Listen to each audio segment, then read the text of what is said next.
to select a caravanning holiday on the Isle of Wight with John Levine. Press enter now.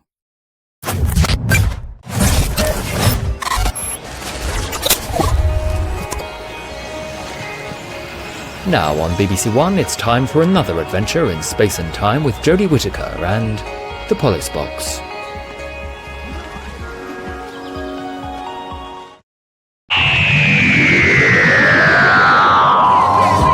Quarantine session! What do you mean, oi? Mr. Quarantine session!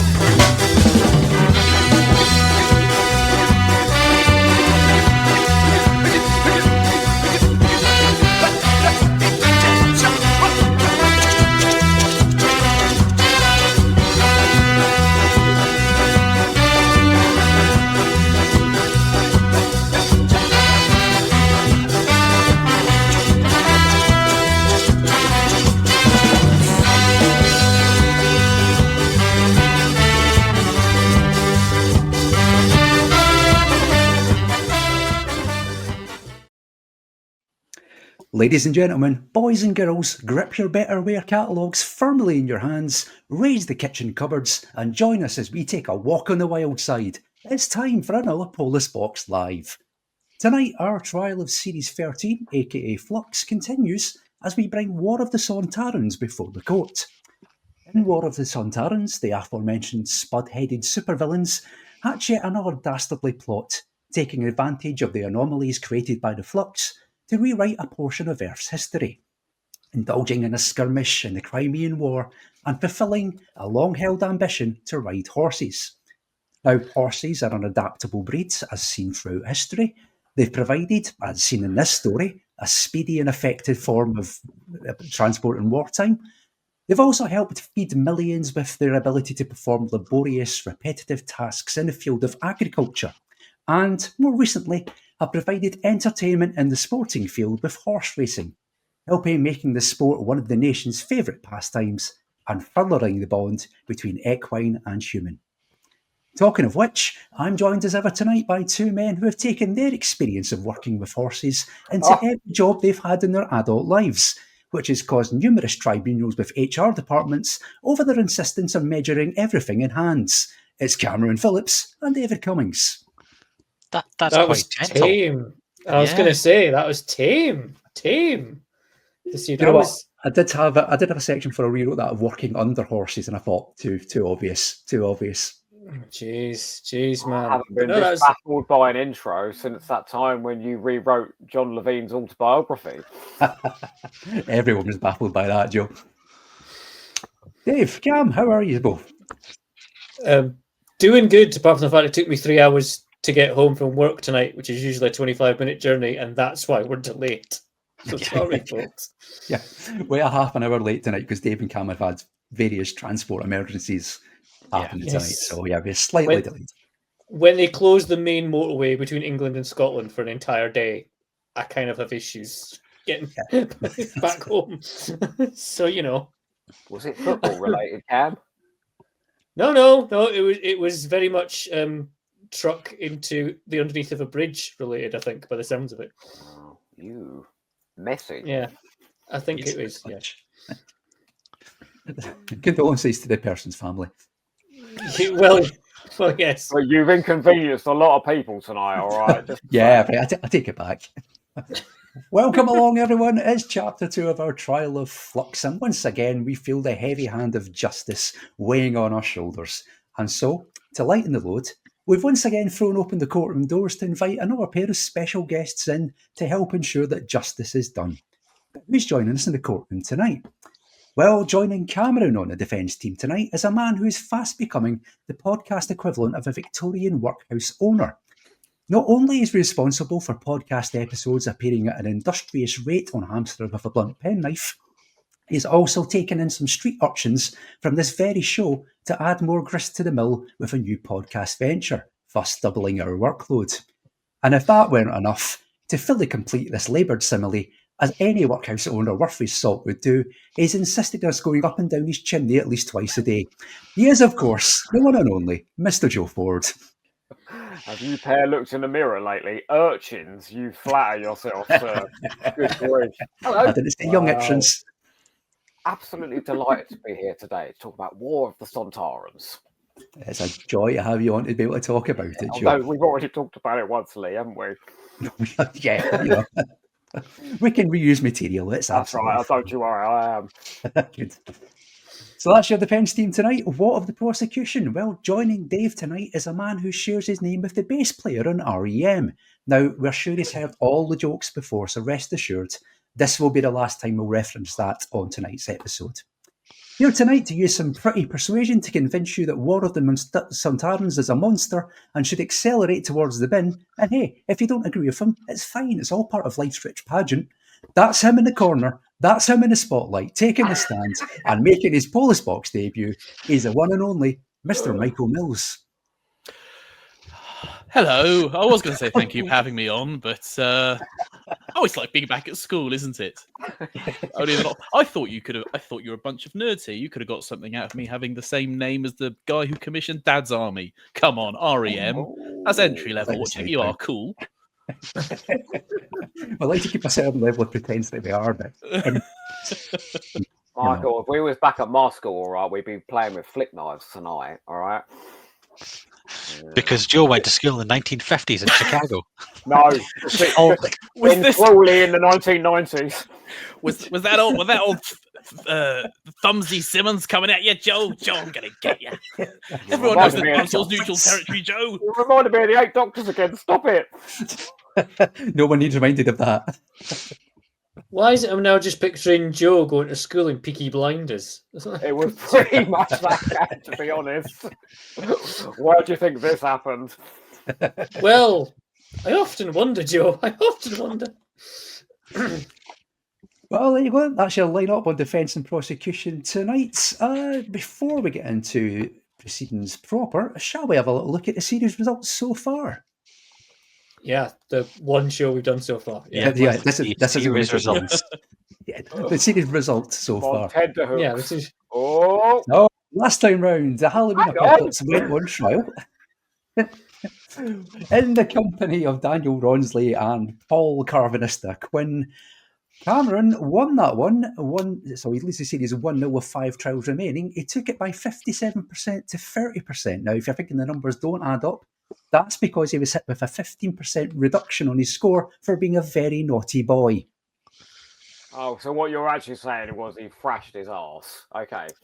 Kinda, yeah. Yeah. But it looks better than there, doesn't it? So, Yeah. Quite eye-catching. So there we go. Cameron leads the series 1 now with 5 trials remaining. So let's see if we can make it 2-0 or Dave can draw level tonight, because it is time to go back to 2021, the rock and roll years. Will the defence convince you that finding the subject of tonight's trial not guilty is nae baller at all? Or will the prosecution succeed in their arguments that it should just be melted down for glue? Let's find out as we put War of the Sontarans on trial. But why here? Why Sebastopol?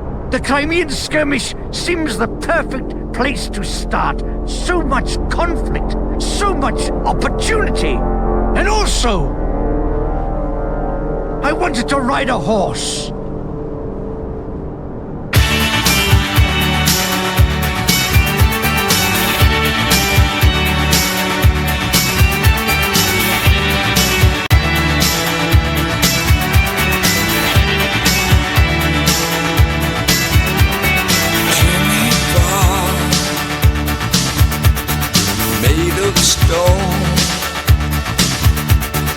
Charlie Clark, no way home. Bring on the dancing horses, headless and all alone. Shiver and say the words, every lie you've heard. First I'm gonna make it, and then I'm gonna break it till it falls apart. Shaking while I'm breaking your brittle heart.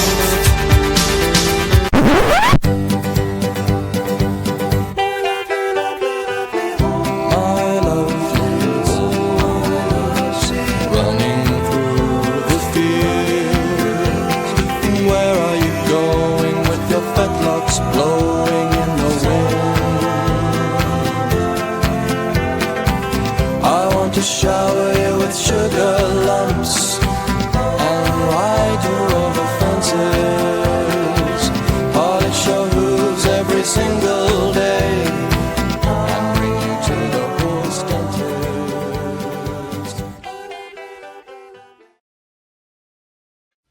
War of the Sontarans was written by Chris Chibnall, directed by Jamie Magnus Stone, and produced by Nicky Wilson, with music by Sagan Akinola.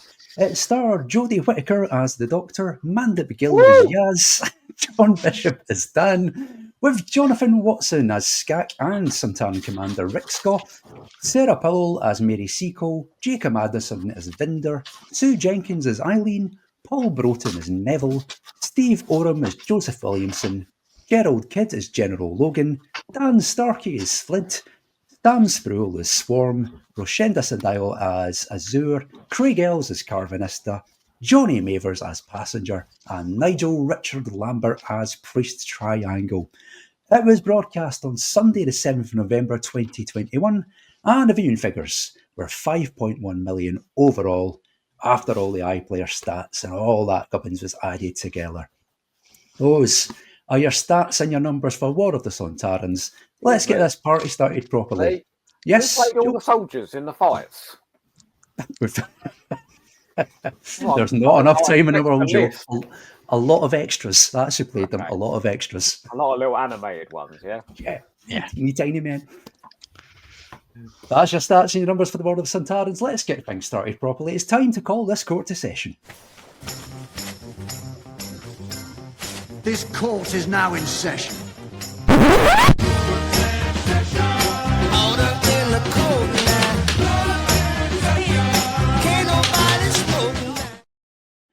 The trial of War of the Sontarans is now underway. Here's who's doing what tonight. Cameron and Joe are going to be defending War of the Sontarans, and Dave and Michael are going to be prosecuting it. Once again, we've thrown open our courtroom doors and ushered in a busy line of people to take to the stand and give your evidence in tonight's trial. Got quite a bit of it, so let's see what you've got to say about War of the Sontarans. It's time for this. This is the law, Chapter 1.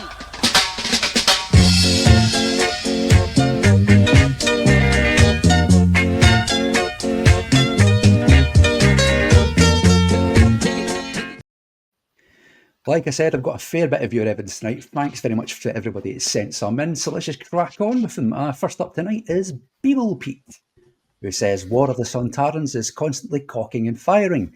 Every few minutes, there's a sort of drawing of breath that then gets released. Sontaran Scout, released. Military Trash Talk, released.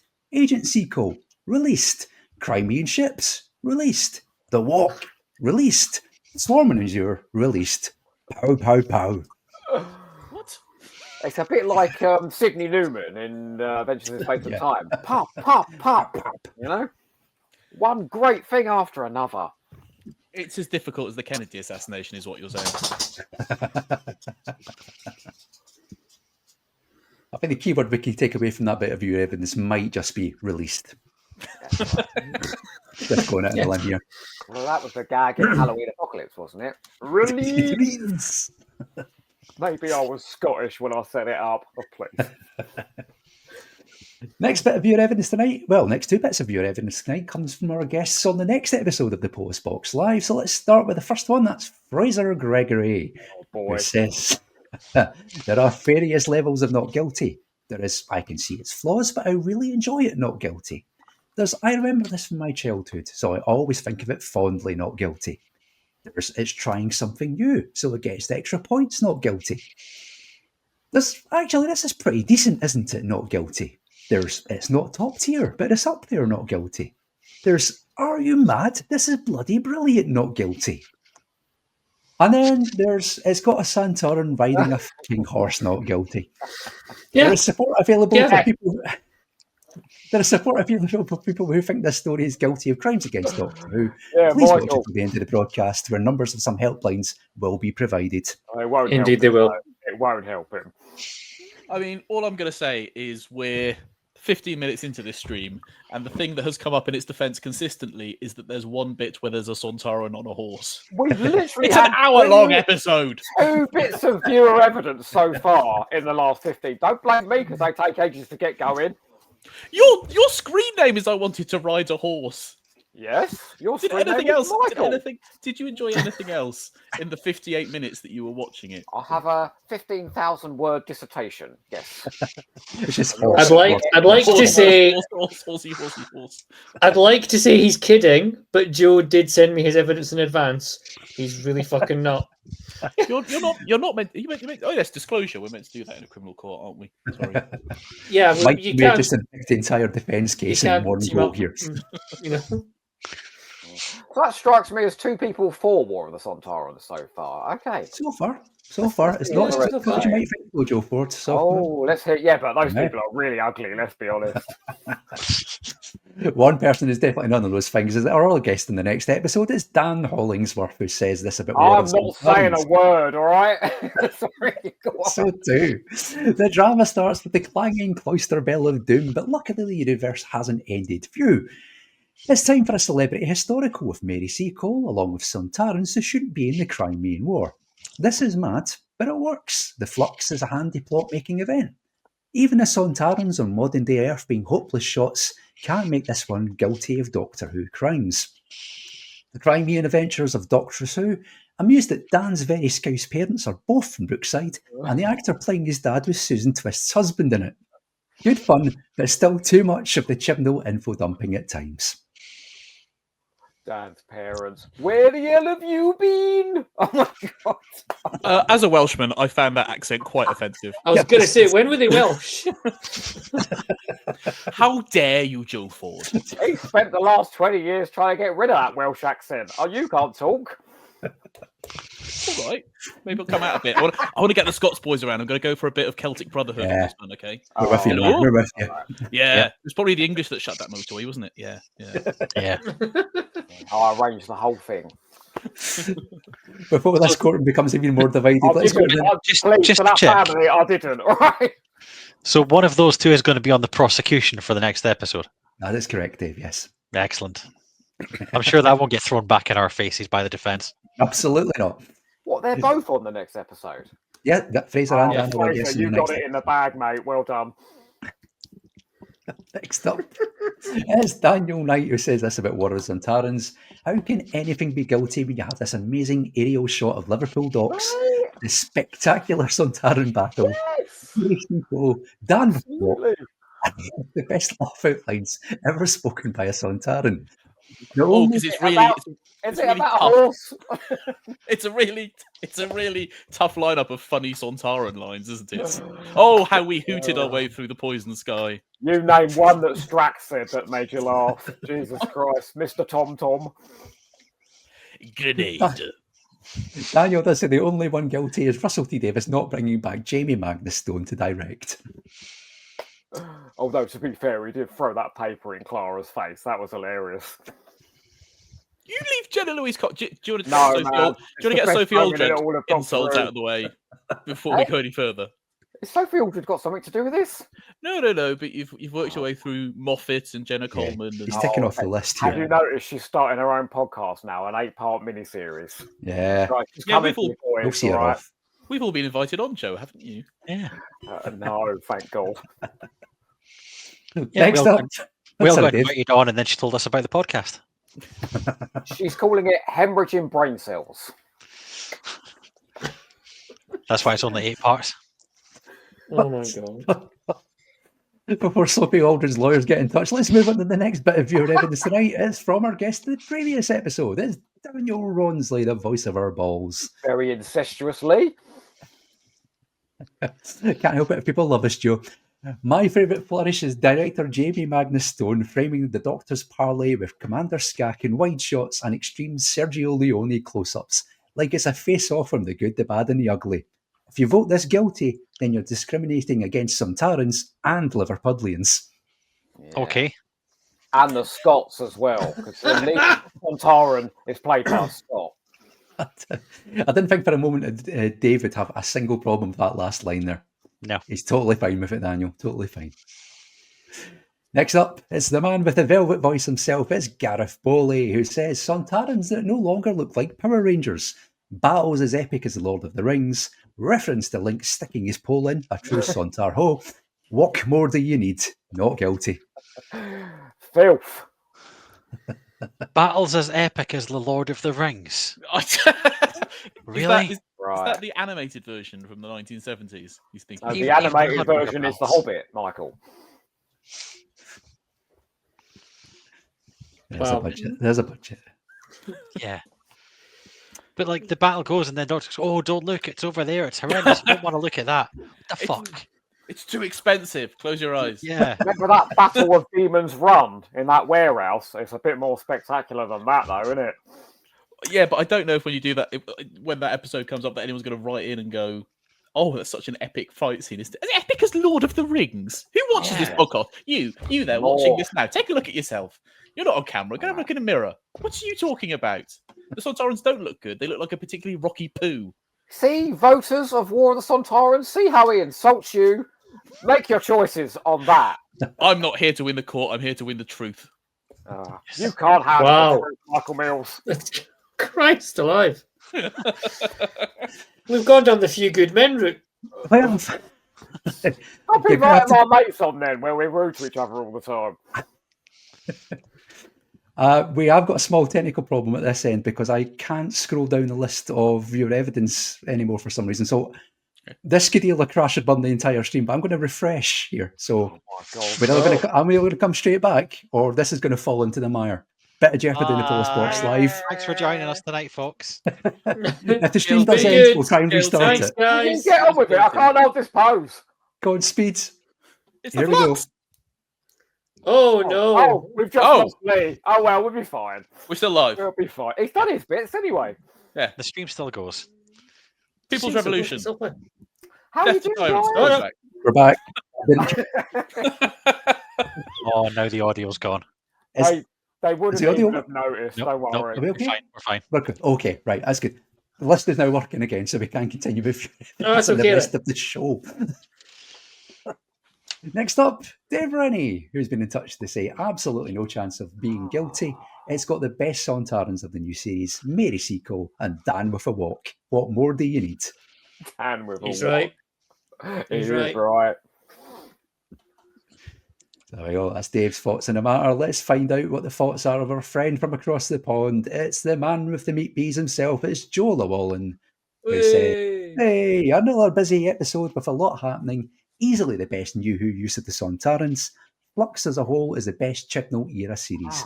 Not guilty. I mean, there's a lot of damning with faint praise going on there, isn't well, there? there is often in these comments, if I'm honest. And I do also think another busy episode with a lot happening is what a teacher writes in a report for a kid who's just not really quite there with the rest of the class. Lots of ideas. The best use of the best use. The best use. All of those uses from Moffat. It's the best use, Michael. Against such classics as Strax. Yeah, terrible. Yeah. Oh, I know purple and yellow ones from the Sontaran Stratagem. That one in the End of Time. Yeah, better than all of them. I, on behalf of the rest of the Polis Box, firmly say that this slagging off of Strax is not welcomed on this podcast. We'll find out why shortly. Yep. Cliff Chapman has been in touch. Champion in lame dogs, don't you, Lee? Always, Joe. Performances are nice. The jokes actually, for the most part, work for a change. Too little, too late for the era, and it's rather lost among the rest of Flux. Boom. But it's possibly, next to Tesla, Haunting, and Eve of the Daleks, one of a handful of Chibnall episodes I'd tolerate. And Nathan Bottomley has also been in touch to back him up by saying what Cliff said, except for the thing about Tesla. That is very much damning with faint praise, isn't it, though? I've just had Nathan here for 10 days. He talks nothing but bullshit. Don't listen to him. One person who doesn't talk bullshit in any shape or form is Lucy McCall, who has been in touch to say not guilty. An excellent performance from Alan the Wonder Horse. I'm going to start keeping a tally of how many times the horse is brought up as a good thing about this episode, and how many times anything else is cited. I think it's going to be a bit of a lopsided list. If you're mean about War of the Sontarans, that means you're being mean about Lucy McCall. and that just ain't on. Oh no, of course not. We can disagree sociably. Not you and I. Me and Lucy. You're an idiot. Yeah. Who you keep hanging out with. Jesus. I know, it You makes me can't feel really- smart. Regarding the horses, though, you can't really top a Sontaran on a horse as far as Doctor Who villains go. Nah. I mean, at no point has a Cyberman ever come in on a tiger. And the show is the poorer for it. Exactly. If it ever comes back, that's the first thing we want to see on screen. Yes. Opening salve of the Billy Piper series. I want to see a Thoa Marzi on a capybara. I know, it's serious. Big Finish are writing it down, as you say. TM. I own that one. Briggs. Imagine a Dalek being brought into the scene by being carried by 4 little tortoises. And you talk to me about the fucking Daleks. I've seen 4 Dalek stories promoted by Big Finish this week and nothing else. Jesus Christ, Briggs, give someone else some work. Oh, we're live, aren't we? Shit. Next bit of beer evidence coming up. Who's that coming over the horizon? Riding on an alpaca. Well, it's only Mark Harrison, who says, I'm tempted to base all evidence on crimes against Yaz, and this is a biggie, as she's sidelined into a trailer for next week. But also, Flux's pandemic-era plot of enemies capitalising on the chaos works best for those big tatty time warriors. Not guilty. Should have been called the Invasion of Time. No mention of a horse. No, No. I will give Mr. Oh, Harrison, or may I Treehouse. call him Treehouse? I will give him that. You may. Right then, how about a raft of new voices on viewer evidence? Because we've had a few of those. Oh, Jesus, have we? Yeah, we have. More yeah. people. Wow. Oh, my God, Yeah. more people. Quite a few. More people. The doors are flung open wide. Yeah, And they've some dragged people, themselves I into hope. this personal hell. Let's find out. Well, let's find out. First up tonight's in our newbies section of viewer evidence is Beth, who says, nobody needs more walks than me. Very handsome, Nice. may I say, Beth. There you go. It's Beth's thoughts on the matter there. Not sure whether that's positive or negative, though. Well, No, it's no make, isn't it? Yeah. It could be a depends threat. on your stance and walks, really, doesn't it? Yeah, it does. One man who, we don't know his stance and walks, he could be pro, he could be negative, but his name is Alex Wilson, who says the most Sontaran looking Sontarans of the modern series. That again. is such a classic Who fan comment. Yeah. And again, may I say a bit of a Chibnall defence, which is, well, say what you like. They look Alex like the thing they're Wilson, meant have to you be. ever watched anything but Doctor Who? May I ask? Please. This is Leave why your Answers on a answer in the postcard. comments. this is why some people think Legend of the Sea Devils is good, because the Sea Devils look like they did in the Sea Devils. And they blink, Michael. They blink as well. Yeah, true. Ooh. Yeah, and have Big upgrade. And they've got legs. That's where the Disney money They can went. fly through the sky. Oh my God! Don't you think they should have done the Mario noise? Yes. Great. Just a big pipe for them to go down. Chibnall, you missed out there. It's a me, a sea devil. Just a sea devil jumping up for loads of coins. Well, there's a bit as well where Jodie's in sort of a force field. It could be that sort of, you know, when you get special powers. Could have been a whole thing. Wow. Sorry, we're not talking about that one. Michael brought it up. Blame him. We'll work it out. Whoever the next showrunner is going to be, that's first note in the inbox for them. More Mario. Shigeru Miyamoto. She showed on Doctor Who. Next up, another newbie is Deb, who says, I'm still trying to figure out how a being with 2 great fingers, steady Joe, or if it's 2 doctors, can handle the double reins of a pelham bit. I'm barely able to do it with a human hand. And of course, it's handling a pelham bit that got John Barrowman in trouble, etc., In the etc. first place, etc., etc. Yes. Just crossing my Pelham bit argument off now. That one's been gazumped. Take a moment to note that 3 women have left comment on this episode. Yeah. All right, that surely is a record. Well, yes. Oh, wait, there's Must still be. only 5 men on the call, though. Yeah. We keep inviting women on. They don't want to spend time with us, strangely enough. It's Yeah. like our real lives. They keep saying, "Get away from me! Why are you at this bus stop? Leave me alone." Ask Reddit, why do no women want to come on my Doctor Who debate podcast? Because you said Doctor Who. With the police box, so I can say they're very disarming. You'll have a nice time. One man who's definitely disarming is Fred Connolly, who gets in touch with us to say we can, and you do, of course, argue about what constitutes a crime against Doctor Who. But I'd say this, like a lot of Chibble's Flux stuff, it was a crime against me. In this very localised jurisdiction, it goes straight to the chair for plot contrivances and cop-outs in the third degree. Oh, Fred Connolly don't have no fun in his life, does he? I noticed you said fuck stuff as well there, not flux. Chibbo's fuck stuff. Well, there we go. It's a whole separate podcast. That was on BBC Three. Describing his entire era there, couldn't you? Presented by Stephen Powell. So what are you doing with that, Chris? Where are you putting it? Next Again, need we? That just slipped out. I didn't think. Apologies to all the Welsh people watching and in this call. Oh, Well, that's just offensive. It's only offensive Sweet. when an Englishman does it. Can you rig the poll now, Lee, please? Do you know what? After Rig that it. attempt at a Scottish accent, I think. Minus 15% from them. Yeah. Go on. That's a bit unfair on me. Oh, sorry, Dave. Yeah. Don't blame me. That's all There you're we go. saddled with, all right? Some of my best counsel are Scottish. Next up, Sean Bradshaw has been in touch for the first time. Good evening, Sean. He says, this was a terrific episode of Flux. Great to have Mary Seacole and the mystery of Sontarans in history. Yes. Only two things make me wince, the chocolate scene and the casting of Dan's parents being slightly older than John Bishop. Although I wouldn't have known if I hadn't read it, and they were great. The mystery. Ooh, there's such mystery about War of the Sontarans, isn't there? Well, also, woman in Liverpool has child when she's 12. That's not exactly going to be a headline, is it? Like, you know, that's just how they are. Comment that was. Yes, a wonderful comment. Well, we could probably work around all the regions this evening. Yeah, Try hard. most of 2 hours. Done Wales, Scotland, Liverpool. I don't want to go Cornwall next. I'll do No, my Sylvester nobody wants to go McCoy. to That's Cornwall. every accent I've got, unfortunately. It's not a Polish box if we don't offend at least 5 regions. Next up, Stephen Flanagan's been in touch to say this. All it needed was a little tweak for the Doctor to hack the Sontaran systems, so they all went to recharge at once. Otherwise, it's mad that they do so. The Routans would have won the war in minutes the moment they noticed. That's right. I mean, he does have a point. Yeah, Hard to argue against that.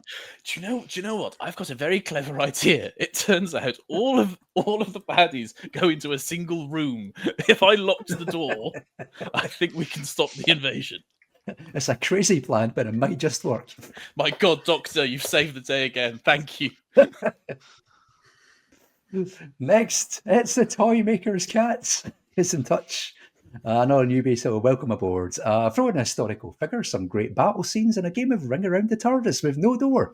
A bit like that scene in one of the VNA books. It's a great episode. Also has some classic Dan moments. Only thing that could be better is that Sontaran shooting at Dan scene. Been a while since I saw it, so I can't remember much, but there was a lot that I enjoyed about this episode. Not only did it reintroduce the Sontarans with a great revision of the classic design, but it made them a great threat again after the figures of fun that they had become. Again, a right. classic Dan moment He can't among all of those classic Dan moments. There's so many, let's be honest. But he can't genuinely be saying that they weren't supposed to be funny in this, right? Oh no! Do you not remember when this came out? There was genuinely when the trailer came out and there was the preview in DWM. There was a bunch of fans on Twitter who were getting silly with themselves about, oh yeah, finally the Sontarans are going to be taken seriously again. Did they watch The Time Warrior? Did they watch the 2 Doctors where that one Sontaran slowly gets eviscerated piece by piece in episode 3? Oh dear. There we go. That's what he thinks of the Sontarans. Let's find out what our penultimate bit of viewer evidence has to say about War of the Sontarans.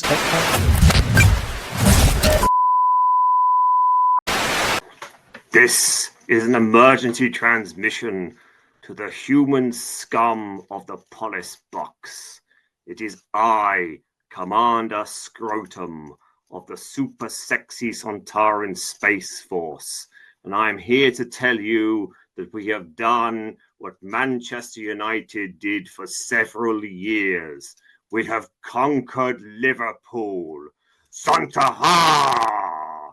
Yes, we have enslaved the population of Liverpool. This, I'm sure, will be of pleasant news to Dave.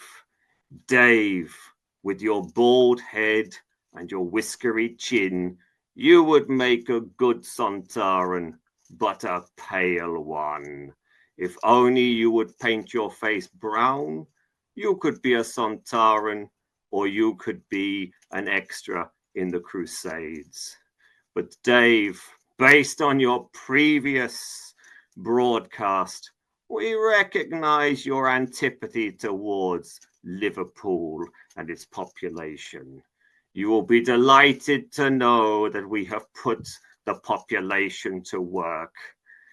For many of them, it is the first time they have ever worked beyond stealing cars and wearing shell suits. Sontarans! We have also turned Anfield into a dumping ground for our excess fuel from our mighty Sontaran battleships. See how they squat over Anfield and disgorge themselves. Ah, Sontarans! We have also, like Putin, conquered the Crimea. And now I must leave you. My aide is going to rub his stubby little thumb gently around the entrance to my probing vent. Sontarans! Peace and fucking. Sorry, I think we had a brief interruption in the stream there. I hope everything's back to normal here. Good God. I say normal after that.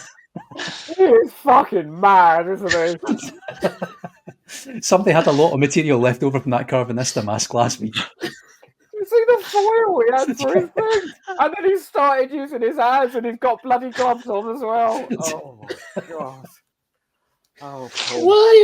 Why are we facilitating Paul Quinn's mental breakdown? I've been doing Numbers, that that's since why. I was 4 years old, Cam. I've known him since I was 4. Oh boy!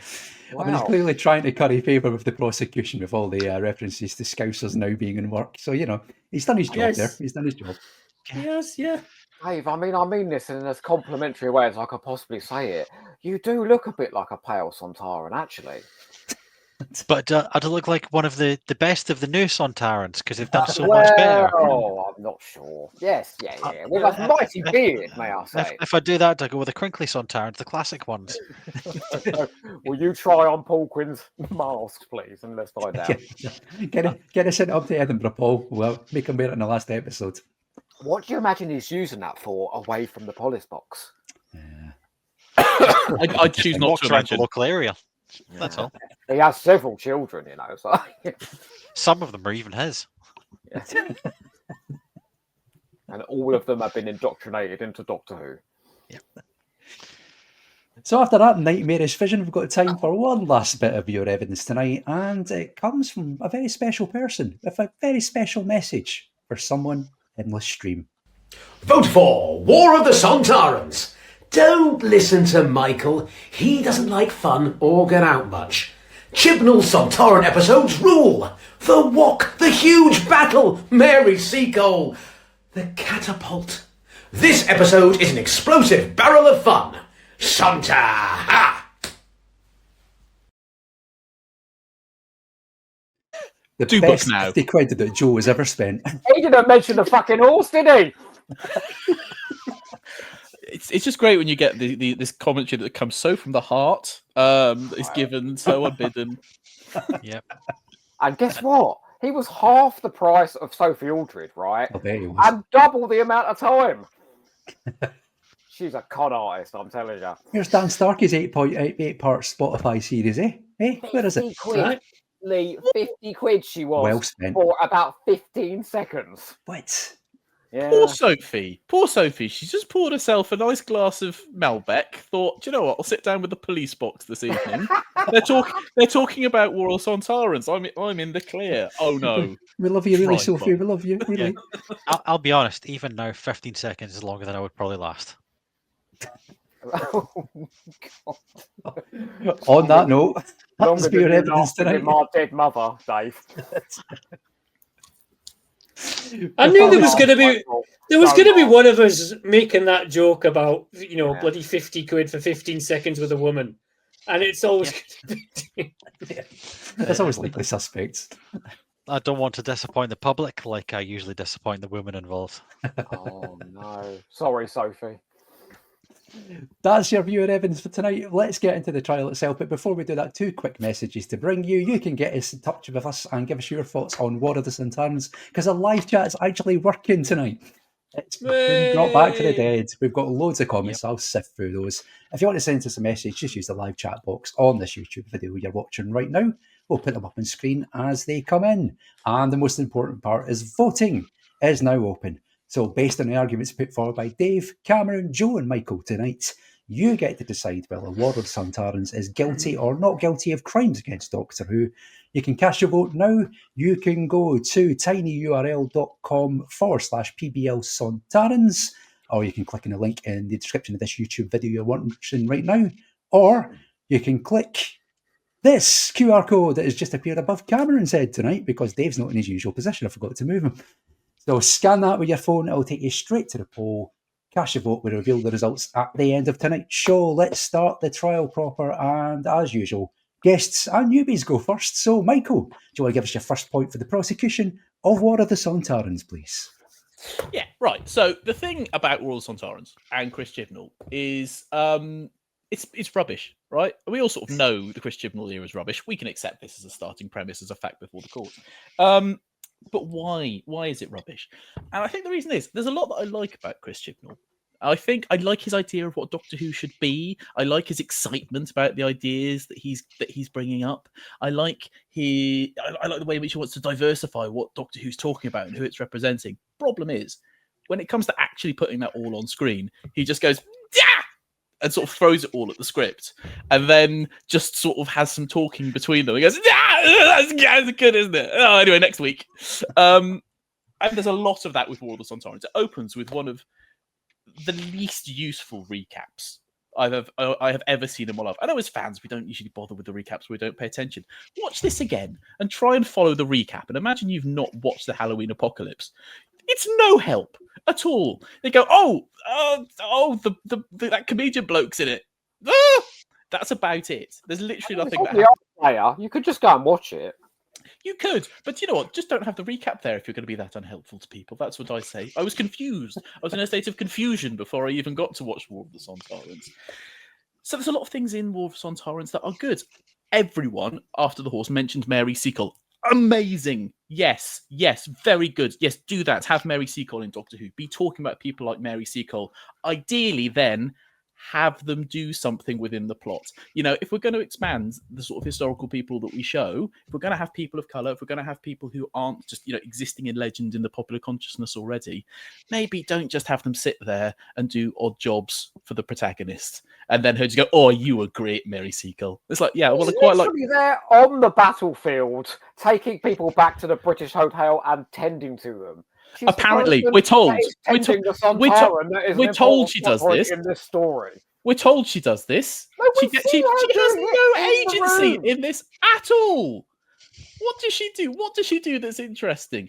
It's not just Mary Seacole, the Crimean War itself. What she actually did in history, which is tend to yes, the wounded in her British absolutely, hotel. She did in history. I'm not here arguing that Mary Seacole did not do enough in history. I'm arguing that Mary Seacole doesn't do enough in Doctor Who: War of the Sontarans. Well, she gets her little pad out, takes some notes about the Sontarans, and gives us the vital plot detail for the end. They're all going to sleep at the same time. Go now. It's one of the most insulting uses of a historical character that I can remember in Doctor Who. No, the Doctor goes, Mary, don't worry, I'm not going to need you for this next bit. So you just sit there with your little notebook, and I'm going to come back in a few scenes' time, and you'll just tell me what's happened. And then I'll take that.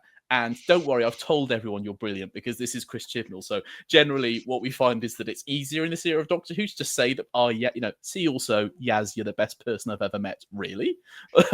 Thank you for telling us this. Could you elucidate on this? And She's it's a similar issue. Literally holding together the entirety of time at the end of this story. I'd say that's quite impressive. at the end of. Yeah, sure. There's a glowy effect. Oh yes, I don't remember Clara ever doing that, Michael. Clara fell through time and saved the Doctor's life on every occasion. You've just forgotten the name of the Doctor. Yeah. For a reason. Well, I'm glad you brought up Clara, because you'd also say that this is a very visually impressive episode, and it is very pretty to look at. But so is Jenna Coleman. That doesn't mean you like Stephen Moffat. I don't think Jenna Coleman is visually impressive to look at. You told me you were on the turn looking at her. Hodgy face of hers? Good grief. Anyway, Mary Seacole, not used very well. The Crimea, not used very well. A brilliant setting, and we just sort of get to see them run around a field and then have a bit of a battle. Again, I'd have loved it if we could have learned anything about it. Did anyone here come out of watching this episode knowing anything more about the Crimean War than they'd known going in? Not excluding Joe, who doesn't know anything. No. I just wanted to say, it's not the Crimean War, though, is it? History has been rewritten. So we're not actually telling a version of history. We're telling an alternative version of history. Yeah, I'm glad you brought that up, because in this list of things that don't make sense, an alternative version. In this list of things that don't make sense, there's a bit where they say, we have taken advantage of the flux to change time. Go, how? Like, there's literally, how does that work? Sorry, what's going on here? The flux can change time now. The flux means the Sontarans can change time. Okay, good. Can we explore that? No time. Moving on to the next big idea. He says it. Were you even watching this? I was watching the episode. As all the shields went up, they sort of slipped through, and because they've got their psychic time traveling thingamybobbies, they slipped through into the past and conquered. Well, they didn't conquer Russia. They just took the place on the map. Yes, so they said they went back to the Crimean War, but they've also erased Russia from the past, which means they've travelled back far enough that no one's heard the term Russia, which means they've actually been about since at least the 14th century. But no, they haven't. They've just turned up here. They slipped through the physical thing that is very importantly established was happening in space at a particular time. But slipping through that means we can travel back in time. If Nick Briggs had written this, you'd be on your YouTube right now, having a proper go at him, giving him a proper pop. This has got baddies called the Ravagers, and there are points where it reminds me of Big Finish's The Ravagers. Would not write something as fun as this. He don't even know what a fucking walk's for. Can I read you? Can I read you just one paragraph from the Wikipedia page of War of the Sontarans? Absolutely, more evidence before the court. On you go, yeah, Michael. this is written evidence. There we go. Oral testimony. Yaz materializes in the Temple of Atropos on the planet Time, where she briefly encounters Joseph Williamson before befriending Vinda. They are both recruited as repairers of the temple's mainframe. Swarm and Azure arrive to take control of the temple and use its power for themselves. Doesn't that sound fun and compelling? Oh gosh, what a family drama! And not a horse in sight. How bizarre that it is fun and compelling, though. And executed to the hilt and acted beautifully and scored beautifully, and leading us to that riveting conclusion. Riveting it was. Countdown and the finger clicking. Sure. If you say that all happens, I'm struggling to retain it in my head. All of this stuff where they just wander around and they go, "Oh yes, we've replaced the statues with people, and that means time works now. But I have control of time." Ah ha ha! What is going on here? It's called an arc, Michael. They're setting up. It's not called an arc. It is. It's called meeting a deadline. The next episode is where all of time is shattered, and we see the consequences of what happened in this episode. Oh, that's how linear storytelling works. That's a separate episode, though. We're only talking about War of the Sontarans tonight. Okay. Explain this to me. How on earth does Dan crashing a spaceship reset time? Well, there's a great big boom of blue flame, and it's all reset. Okay, if I put my Welsh accent back on now and say, "Oh, it's amazing," if I go proper Russell T Davies, proper RT thing, "Oh, it's amazing," and then because he crashed the spaceship, it created a schism in time. Again, you'd be going, "Doctor Who deserves to be cancelled." But in the same breath, you are the man who defended the end of fucking Day of the Doctor, where Gallifrey vanished and every Dalek ship destroyed every other Dalek ship out of existence because the planet wasn't there. No, it didn't. It's the same fucking thing. You were on my podcast saying Day of the Daleks was a Dalek. Does anybody else feel like they're sitting in marriage counselling? Yes. I never said that. You always bring this up. It doesn't matter. The kids hate you. All right, I said it. We all know it. I'm stopping the alimony. I'm going down the pub. Sorry, guys. Dave, Cam, do you want to chuck anything into that rubber stuff that we've just been having? You know, settle them down and smooth their hair and tell them that all will be right in the end. It's just because I fancy him. That's the only reason why. That's him. I'm trying to work out where the hell is where I can jump in on this, because that was a lot. That was a lot. I mean, Cam, try and find a reason as to why it resets time, because even I'm confused on that. I don't really care at that point. I've had so much fun, but are we not? There's a lot in this that doesn't make sense. But when it's this is a defense, I would remind you. No, wait, hang fire. No, thank you, thank you. Fucking fire, right? The main thing I would say is when it's this much fun, and when it's this much balls to the wall, just gunning through it, do you give a fuck? Because I didn't. No, it's like gonna go, hey, it's cool, whatever. Yeah, the ship resets time. Fucking cool. Right, let's do it. And I mean, that's... If I can get back to Yaz and what you were saying, by quoting a Wikipedia article, are you trying to suggest that it's somehow nonsensical, her section in this? I'm not trying to say that it's nonsensical. I'm trying to say it's not nonsensical. One thing about it is that there are elements of this that are nonsensical. What happens on the planet Time is not nonsensical. It's just overly complicated and boring. Right. These are Lee's categories. I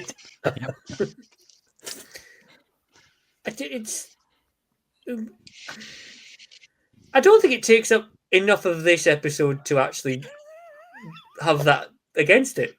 Cheers, the cat. It's a shame we're not doing Joey's survival. killing you. Joey's killing you. Jump in. Say something. I need to give him his space, you know.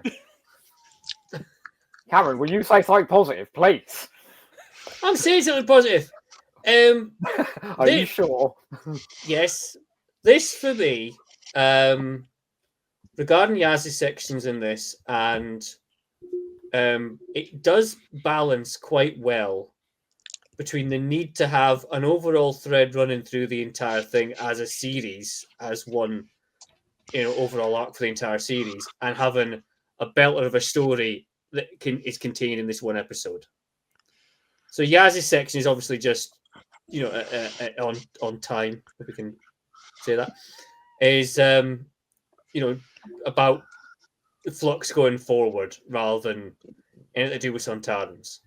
Cam, it's episode 1 of a classic series, right? You land somewhere, you explore, you pick up the plot details, and then 2 to 4 are next week because it's an arc. It's not all contained to this story. Yeah, that's what I'm saying. There's nothing wrong with that. Staggering the plots throughout the thing. It's what every other streamer does these days. Exactly. But it's sorry, Dave, carry on. No, there's nothing wrong with staggering the plot and having an overarching plot line. We all get that because it's a series and they're all linked. Well done, Dave. Perhaps you can explain it to Michael someday.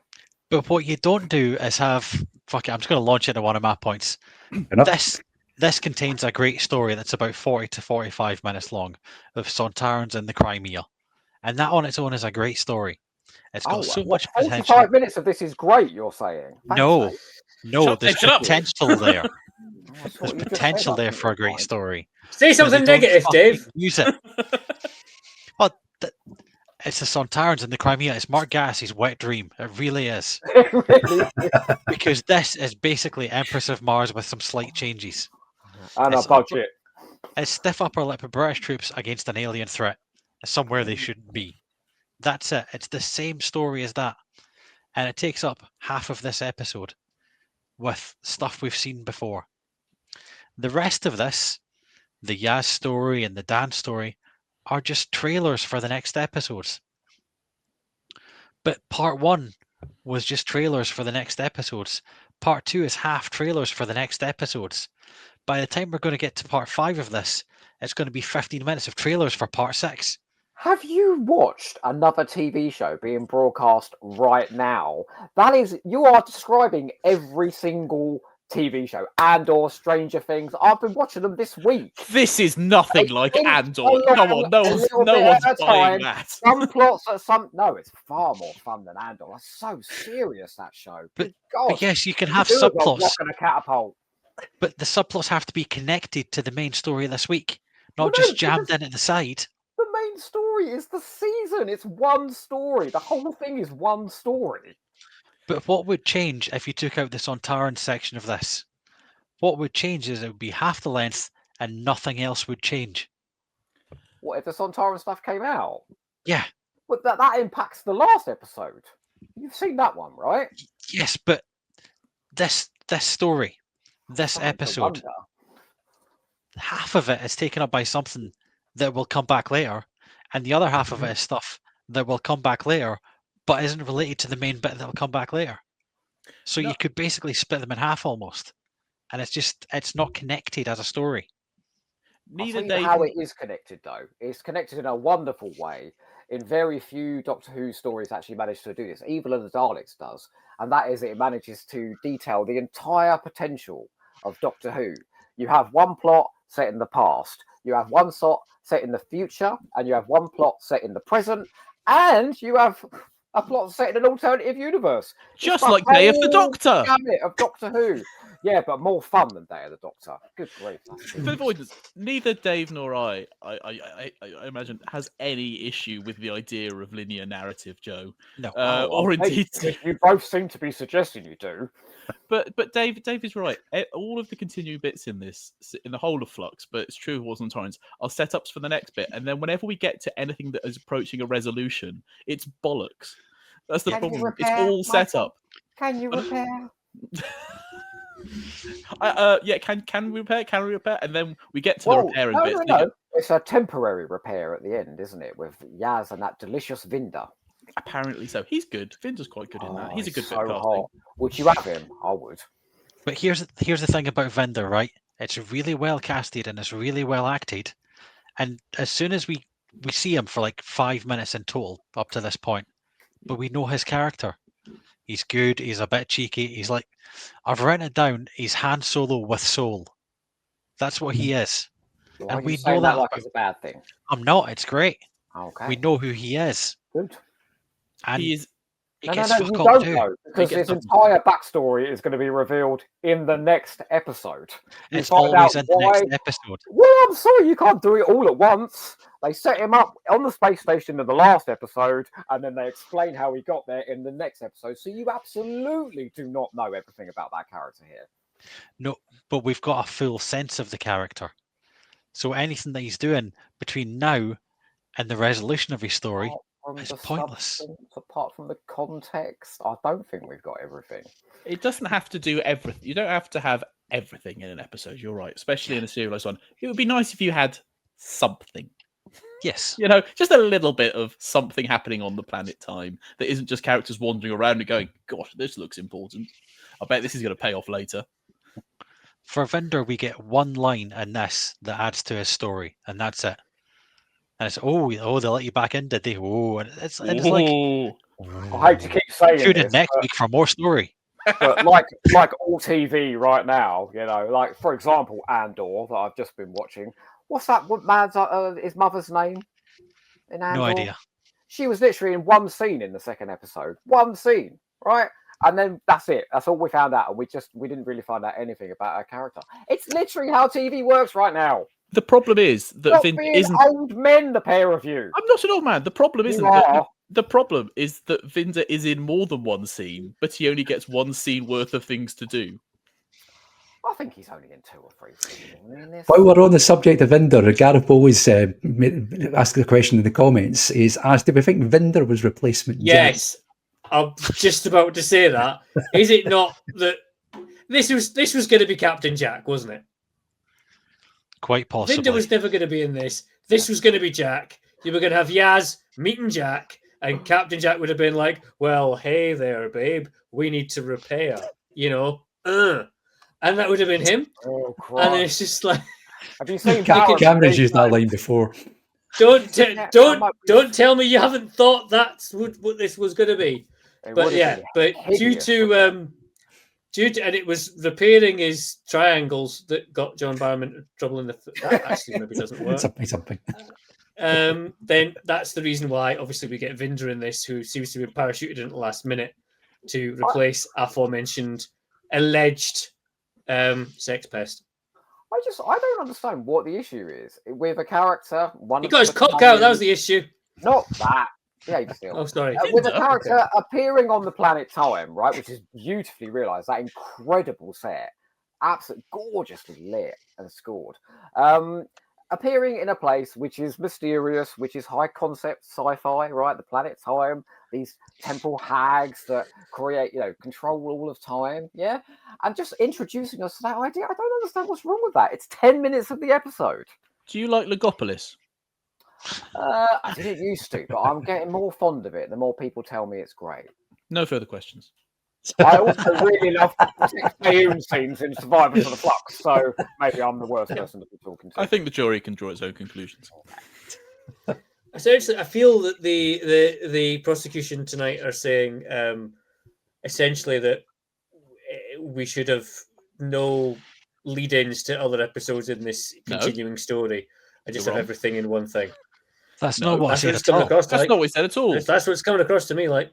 No, we previously said the whole episodes can't be lead-ins for the next episode. Also, two geriatrics that, can't get over how TV is made these days. You know full well I'm significantly younger than you, Joe. Yeah, but I'm not getting it on this call, if I'm honest. I love how this episode hasn't got personal in the slightest.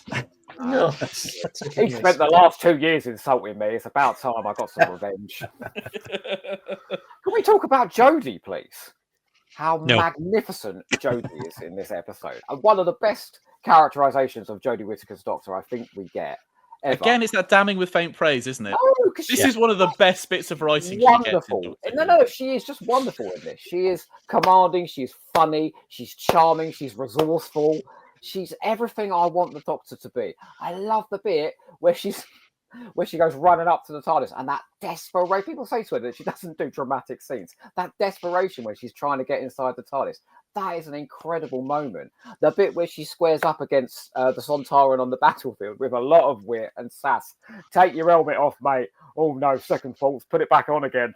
I mean, she's wonderful in that scene. Absolutely brilliant. I love her disgust at the general solution at the end of the story and her absolute condemnation of humanity. And then Mary Seacole being there brilliantly to remind her why she protects humanity and its flaws. I fucking love her bit with the pointy stick, doing that whole routine. She's just wonderful in this. She's so magnificent. The catapult, for fuck's sake, when she goes in the room. She's great. Come on, tell me she's not great in this. Well, now that Joe's backed into a corner where the only answer is misogyny, on you go. That's right. I'm not going to disagree that Jodie Whittaker is good. I think she's very good as the Doctor. And my whole argument against this episode, Michael. Oh, in this episode, I mean, it's that damning with faint praise. She's the best thing in it. Whenever Jodie turns up, I'm like, oh, I wish we had more of you. And it's a little bit like, Poochie. When Jodie is not on the screen, all the other actors should be saying, "Where's Jodie right now?" And I feel like she does bring a lot of energy. And maybe this shows up some of the problems with the other parts of it. She does bring a lot of energy. She does bring a lot of charisma to it. So when she's not there, like Mandip Gill would really grow into the role, and Yaz would be discovered as a character, I think, through the writing in the latter episodes. But those bits on time, it's just lacking stuff. Even more so the bits in Liverpool. Bloody hell, we don't even talk about the stuff in Liverpool because that's we so haven't got forgettable. there yet. Oh my god. I don't like the wok. The wok is whimsy. It is whimsy, I say. Stop being tedious and have some fun in your life. I can have fun in my life. What I don't need is a guy who turns up in the office in a crazy tie going, oh, look at me, which is basically I've got a wok. You're right, lad. Do you know the way to the beard? Oh, I fucking love him. It's just great. I mean, talk about agency. He gets on that Sontaran ship, knocks out about 5 of them, manages to talk to Jodie. He's terrific there. Yeah, the older male character gets agency. That's a really good argument, Joe. As well as Yaz, who has agency on time, as well as the Doctor, who doesn't have agency. Yaz is literally walking around investigating. She's walking around asking questions. Yes. Look, we let the women walk around here. Oh my God, you're mad. It's okay because by the end she's lost all of that agency and she's forced to stand still. Oh, that's true. That is true. She's had her exercise. She can stop now. She's had a vision of freedom. That'll keep her quiet for a while yet. She was to survive without a Flux, all right? She has 3 years of agency there. If we could just... Yes, ladies, quite enough now, thank you. Just... And anyway, you have a Swarm is mention of talking. fabulous Swarm and Azure coming in at the end. Oh my God, what's his name? Sam Spruill. Is that his Sam name? Spruill, yeah. Thank you very much. When he walks in and takes the piss out of that ridiculous thing she's got written on her hand. What would the Doctor do indeed? Oh, he's marvellous. He lights up any scene he's in. How you could possibly say those scenes on time are boring is beyond me. He lights up every scene he's in because he's covered in fucking glitter. I just think he looked... Campus Christmas. I just watch him thinking, you must be so warm in all that. You must. There's studio lights in here, aren't you sweating? Didn't that sort of fall off? That must have been a nightmare. Just leaving puddles of glittery mess behind himself as he walks. I tell you what, this is not an argument against it at all, but I just wanted to notice something that really jumped out at me. It's really an artifact of its time now, because when you start watching the actors who aren't allowed to stand next to each other because they're in bubbles, it's so there's a lot of, I think you saw it in the trailer at the start, there's a lot of framing of the Doctor stood in front of Dan and Yaz, so they're using the foreshortening because they wanted to keep Mandip and Jodie apart, and all the bits in the tunnel, and the bits in the tunnels in time where they all sort of stop and stand off against each other, you know, the requisite 2 meters apart. There was a bit at the start where they were in the Crimea, all 3 of them together, and it was sort of a long shot. And they were exactly distant from each other, the same length. You know, I was like, okay. But mind you, they were risking death to make Doctor Who for us. Let's give them that. Let's not forget that. Yeah. No, and it did it with a lot more grace than a lot of dramas did at the time. There's a Call the Midnight Christmas special where every single episode has a different obvious conceit for no one being stood next to each other. There's a scene where they'll come out of a cinema and they'll just stop and go, "Oh, one last thing," and then have a full conversation. There were visible screens in EastEnders. Yeah. Visible screens between actors that were talking in between screens. Anyway, I just noticed that. Before we move on to the next point for the defence, which will be Cameron, we've had quite a few comments coming in tonight, so let's run through them. Yeah, I don't remember how we got into it. Did we ever mention the subject? Because Harry Hussey's been in touch to say anyone would think they wanted Sontar to lose the Eurovision. Gareth says, imagine a Sontar Eurovision entry. Oh my God! Sontar! Yeah, it's a chanting. Yeah. Yep. He suggested it would be an uplifting gospel entry. Christ! With all the backing dancers in Union. All Dan Starkey, all those backing dancers. Daniel Ronza suggested that Outcast would disband and reform with Sontarans for their hit single Sonta Ha instead of Hey Ya. Oh, yeah. I see what we did there. I see what we did. That kind of works, yeah. Yeah. A little bit of insight to Joe Llewellyn's personal life here. He says, last time I was on a horse, I yelled Sonta Ha. My wife just shook her head. Don't mention the fucking horse. Going on the list. I'm sorry. It's our new 40 Towers guy. He's not really. Look, he's just saying he was on a horse and thought of this episode. He's not saying, "Oh, the horse is great," is it? You know, he's just saying a genuine memory this man has being with his wife on a horse. Yeah. Are you an actual barrister, Cam? Go on. You're just saying. I don't know what you're talking about. Look at the pleasure Joe Llewellyn's getting out of War of the Sontarans by doing that as well. Out of one scene. Magical memories. One line in War of the Sontarans. I get much pleasure waving a pointy stick, you know, and doing a military exercise. Dan Hollingworth's been in touch, our guest on the next episode, to say the Dom Sontaran defeat twist made me laugh. And remember, it's a show for children, so I can forgive it. Right. Exactly. That is right, Dan. Well done. Exactly. I'll take back what I said about you in the next Show for the episode. kids. Show for the kids. All of Doctor Who is a show for the kids. You could forgive anything that happens. I hate to suggest you're undermining the premise of your own YouTube show. But if we say, "Oh, it's a kid show," it doesn't really matter. I don't know why we're wasting our time here, lads. To be honest, Also, Joe Llewellyn says, sample Chip's dialogue. You're fill in the blank. You basic facts copy from Wikipedia. You are the best fill in the blank ever. It's true. It's true. Oh, you're Isambard Kingdom Brunel. You built all those ships. You're one of the You're greatest brilliant. architects, engineers in the Victorian era. God, it works. Does. See? You too, Michael, could be as good as Chris Chibnall. How dare you? No, sorry, you'll never reach those heights. Dave Rennie says, I love how the girl does classic finger clicking while wearing a glove. Returns with yes. Swarm at the cliffhanger. Yeah. Should have got Paul Quinn to do that in his Sontaran costume. Should have, yeah. He's so camp, isn't he? That bit where he walks in the room and goes, Dan Lewis. Lewis. I fucking love him. And actually, Azure as well. Who plays Azure? That's Rochelle Sandra? That sort of quiet. Rochenda purring Sandal, minute. sorry. Do you know? Did you ever see the bit in here? And this is an example of just how amazingly good the direction is in this episode. We'll get there later. Where she goes up to that little triangle, going, "Can you repair? And she goes, "Oh, come here, little thing."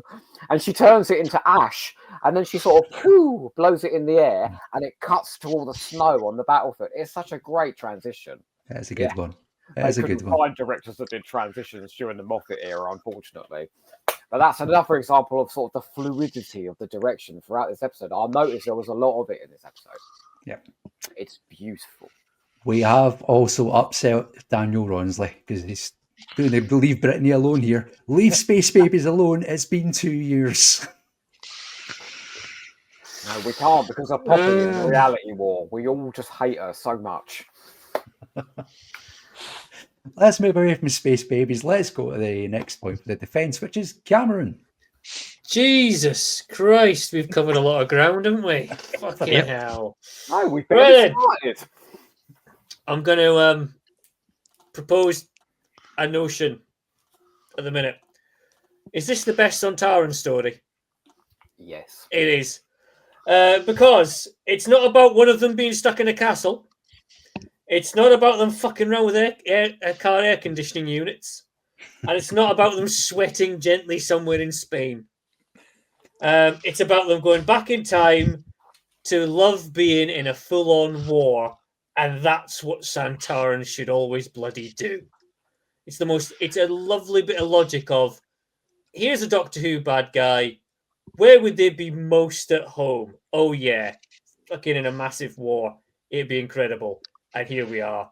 And Sontarans essentially spreading across the entirety of Earth in alternative history will do me down to the ground. So I would put it through. This is the best use of Sontarans in Doctor Who. Not just the modern, the entire thing. It's so Doctor Who, right? It's so Doctor Who that the ultimate spoofable Doctor Who monsters, these hissing, snarling, warmongering potatoes, are the ones that come through and conquer the Earth. I mean, they're an absolute fucking joke, aren't they? But, you know, when they've got a gun in your face and they're executing people left, right and centre, when they've got a bayonet in their hands and they're slaughtering half an army, well, they're a bit of a joke that's fucking lethal. Or when they're on a horse. Of it. Horse, absolutely. You mentioned the horse, Dave. I'm aware. Gonna go with the horse again. I don't think there's a better Sontaran episode for juggling just how effective they can be as a military force and as a comic race. You find me another story. I don't disagree that this is the best Sontaran story. Oh, well, you rest your case. But I don't think that undermines anything that I've said so far because it's really not a high standard, is it? No. You're saying this is better than the Invasion of Time? Oh, I didn't say that. Oh, let's not be outrageous. But yeah, it's a very low bar because they are a very comedic enemy. And as we've discussed, it's a kids' show. So the bad guys are never going to be properly scary and terrifying. They always have to be a bit comedic. And that's true of basically every Doctor Who monster, especially the modern ones. Mostly they're scary, but it's fine because there's literally an off switch on the back. Like, so they've got to be facing forwards into war, haven't they? You know, we Well, do I know watch that them Lorries- slaughter an entire army. Sontarans front towards enemy at all times. We didn't see them slaughter an entire army. We saw 2 CGI armies collide, and then the dogs go, "Oh, don't look over that! Oh, that's vicious! Oh, look at what he's done to him! Oh, that'll sting in the morning! No, don't look over there!" Once again, I question whether you watched the episode, Dave, because yes, there is the CGI armies coming together, but then there is 3 separate sequences where you see that battle taking place, intercut with scenes of Jodie Whittaker saying, "Don't look over there," and yet we still go and look over there anyway. But the very fact that she's going, "Oh, don't look over there," completely ruins it. So we're brilliant. Are we saying Sorry, that carry it's on, really... Michael. Sorry, no, sorry, I was going to say just Joe. So hello. I think we're in agreement that Sontarans in the Crimea is really good, right? Yes. Marvelous. Yeah. Huge potential. Do you know who did that first? Stephen Moffat in the Good Man Goes to War. In that little bit that introduces Strax. Yes. Ha ha. I see you, sir. Thank you. No further questions. It was all set in one little tent, wasn't it? Visually sumptuous. No further questions. That is an amazing battle. And for a show with Doctor Who's resources, what they put on the screen there, both in terms of CGI and physical action, that is an incredible sequence. That's worthy of TV that isn't Doctor Who, that has lavish resources. It's worthy of Coronation Street or Midsummer Murders. I would look out of place in Ealer. It's like that scene in Death in Paradise where they go, "Oh, don't look over there." I'd love We've not got the budget, don't look. A big budget battle on the cobbles of Coronation Street. Wouldn't that be amazing? Oh no, yeah, they did it, didn't they? When that tram came down and smacked Rita in the face. Do you remember? Phil Collins's finest moment, I think you'll driver find. going, "Ah!" And you just saw the bonbons go boing boing on the floor. Oh, it was great. Yeah, this needed a tram. Gareth Foley does say it's worthy of Sharp, so there you go. Sean Bean versus Sontarans. Oh, you take that. That would have been good. Now you're talking. I want to see that episode. This goes exactly back to Dave's point about the potential in this episode. We could have had a brilliant 45-minute episode that was all just Sharp with Sontarans. Yeah. But we keep cutting away to Liverpool and Planet Time, and I'm not interested. I want Jodie in Sharp with Sontarans. The thing is, you don't get enough time to get interested in the other stories. Yeah. Because it is so fractured. Fine, they all come together later, but that stops you becoming invested in the story in front of you right now, because it's not in front of you anymore. It's this fucking Yaz wandering around trying to repair a triangle. Yeah. Or it's Dan walking around with a walk, and then you're back to the Sontarans, and you never get time to invest. And the Liverpool sequence The Liverpool scenes are just fabulous. No, they're not. Dan and his parents. Bloody great. Wonderful chemistry together. Oh no. There's interplay with his When they're family. talking about It's hilariously funny. boxing when he was younger, and they're all saying the same gag at the same time. Man, that was like me and my folks back in the day. I think this story would be poorer if we got rid of Metal Gear Scouse. Of him just wandering around a base with a. I just think it's funny. The walk is funny. Sorry, the walk is funny. It's in everyone's comments. Everyone thinks it's funny except you two. Well, I'm judging the commenters. I'm judging The only thing that could have made it I'm not here to funnier is make friends. if he went into the base on a horse. As if you're too good for it is a bad look, Michael Mills. I'm not too good for it. I'm saying you're better than this. Is what I'm I saying. think I am. I'm You're loving better it, than this. so I'm winning. You're better than laughing at a walk. No, I'm not. Bloody love it. I'm even more so. Russell T Davies and Stephen Moffat have had a lot of shit over the years for devaluing the Sontarans, and this is the one that people say brings them back. Which, as you say, some of the stuff in the Crimea does support that to a certain extent. But the Liverpool sequence, if you just stand back and look at it in abstract, talk about devaluing them. They've got an entire invasion fleet, and then just Dan, the most forgettable Doctor Who companion since Dodo, just wanders in and blows them up and resets time. And you go, oh, there we go then. They were a big threat, weren't they? Next week, He's including more of the same. Danny Pink in that, I don't think Danny Pink counts as a companion, but I would think more of. Fraser Gregory's crying right now. Oh, great! Fraser's crying now. You happy? Yes, I'm happy. My whole tick list done. Thank you. Now we've moved into bullying Fraser Gregory. I think that's probably fair to say we've exhausted this point. Fraser Gregory is my Carvanista, all right? A great hairy northerner who comes to my defense all the time. I've got a note here that I've not had a chance to use it, which says Carvanista is the Chewbacca stand-in from a rubbish 1981 Star Wars novel. Michael. Man, everyone loves Carvanista as well. Like, he's a Not fun... Is there a lot of crossover? I genuinely don't know. Is there a lot of crossover between Doctor Who fans and furries? Because I just feel like that might explain some of the Carvanista love. Ask James Hadwin Bennett. He came on to do my Mad Dogs and Englishmen book club, and he was going along, that bit about Doctor and Angie, they're naked in that pen with the other dogs. Yes. And he was talking about a lot about Doctor Who fans and furries. So apparently there is a fair bit of crossover. Yeah. Oh, we've learned something, children. It is an educational show. You see that fan art of John Bishop and Carvanista having it off. And he said on that chat show, "Oh my God, have you seen this? Look, the diseased minds of Doctor Who fans." I don't know what accent I'm doing there, but yeah. Oh, there you go, boys and girls. That's something to Google in the halftime break and safe search for that one. Just before we go to halftime, time for a couple of comments. Gareth Bowley's been in touch to say Benton on a horse, God's tier. Horse mix. Yes. There we go. And Joe Llewellyn, just this comment, he must be the most American man we know. I married a cowgirl. We have horses. I rarely ride. I'm very sorry to hear that, Joe. That should considered counselling, or was there? That does sound like the start of a country song. And there's something deeply, I married a cowgirl. We have horses. I rarely ride. So there we go. We get Daniel Ronsley to do the music, Joe Llewellyn and Cam to duet on it. Yep. Just in time for Christmas, straight in the shops, number one. There you go. That'd be great. We can do it. Everyone buy it. Right then, let's go for a quick halftime break. When we come back, we will resume the trial of War of the Sontarans. If you've not already done so, voting is open, so you can cast your vote. Go to tinyurl.com/BBL Sontarans or scan the QR code in the top right-hand corner of the screen over there. That way. Or you can click on the link on the description of this video on YouTube. Cast your votes. We'll reveal the results at the end of tonight's show. We will be back in a few minutes to carry on the trial. We'll see you very, very shortly.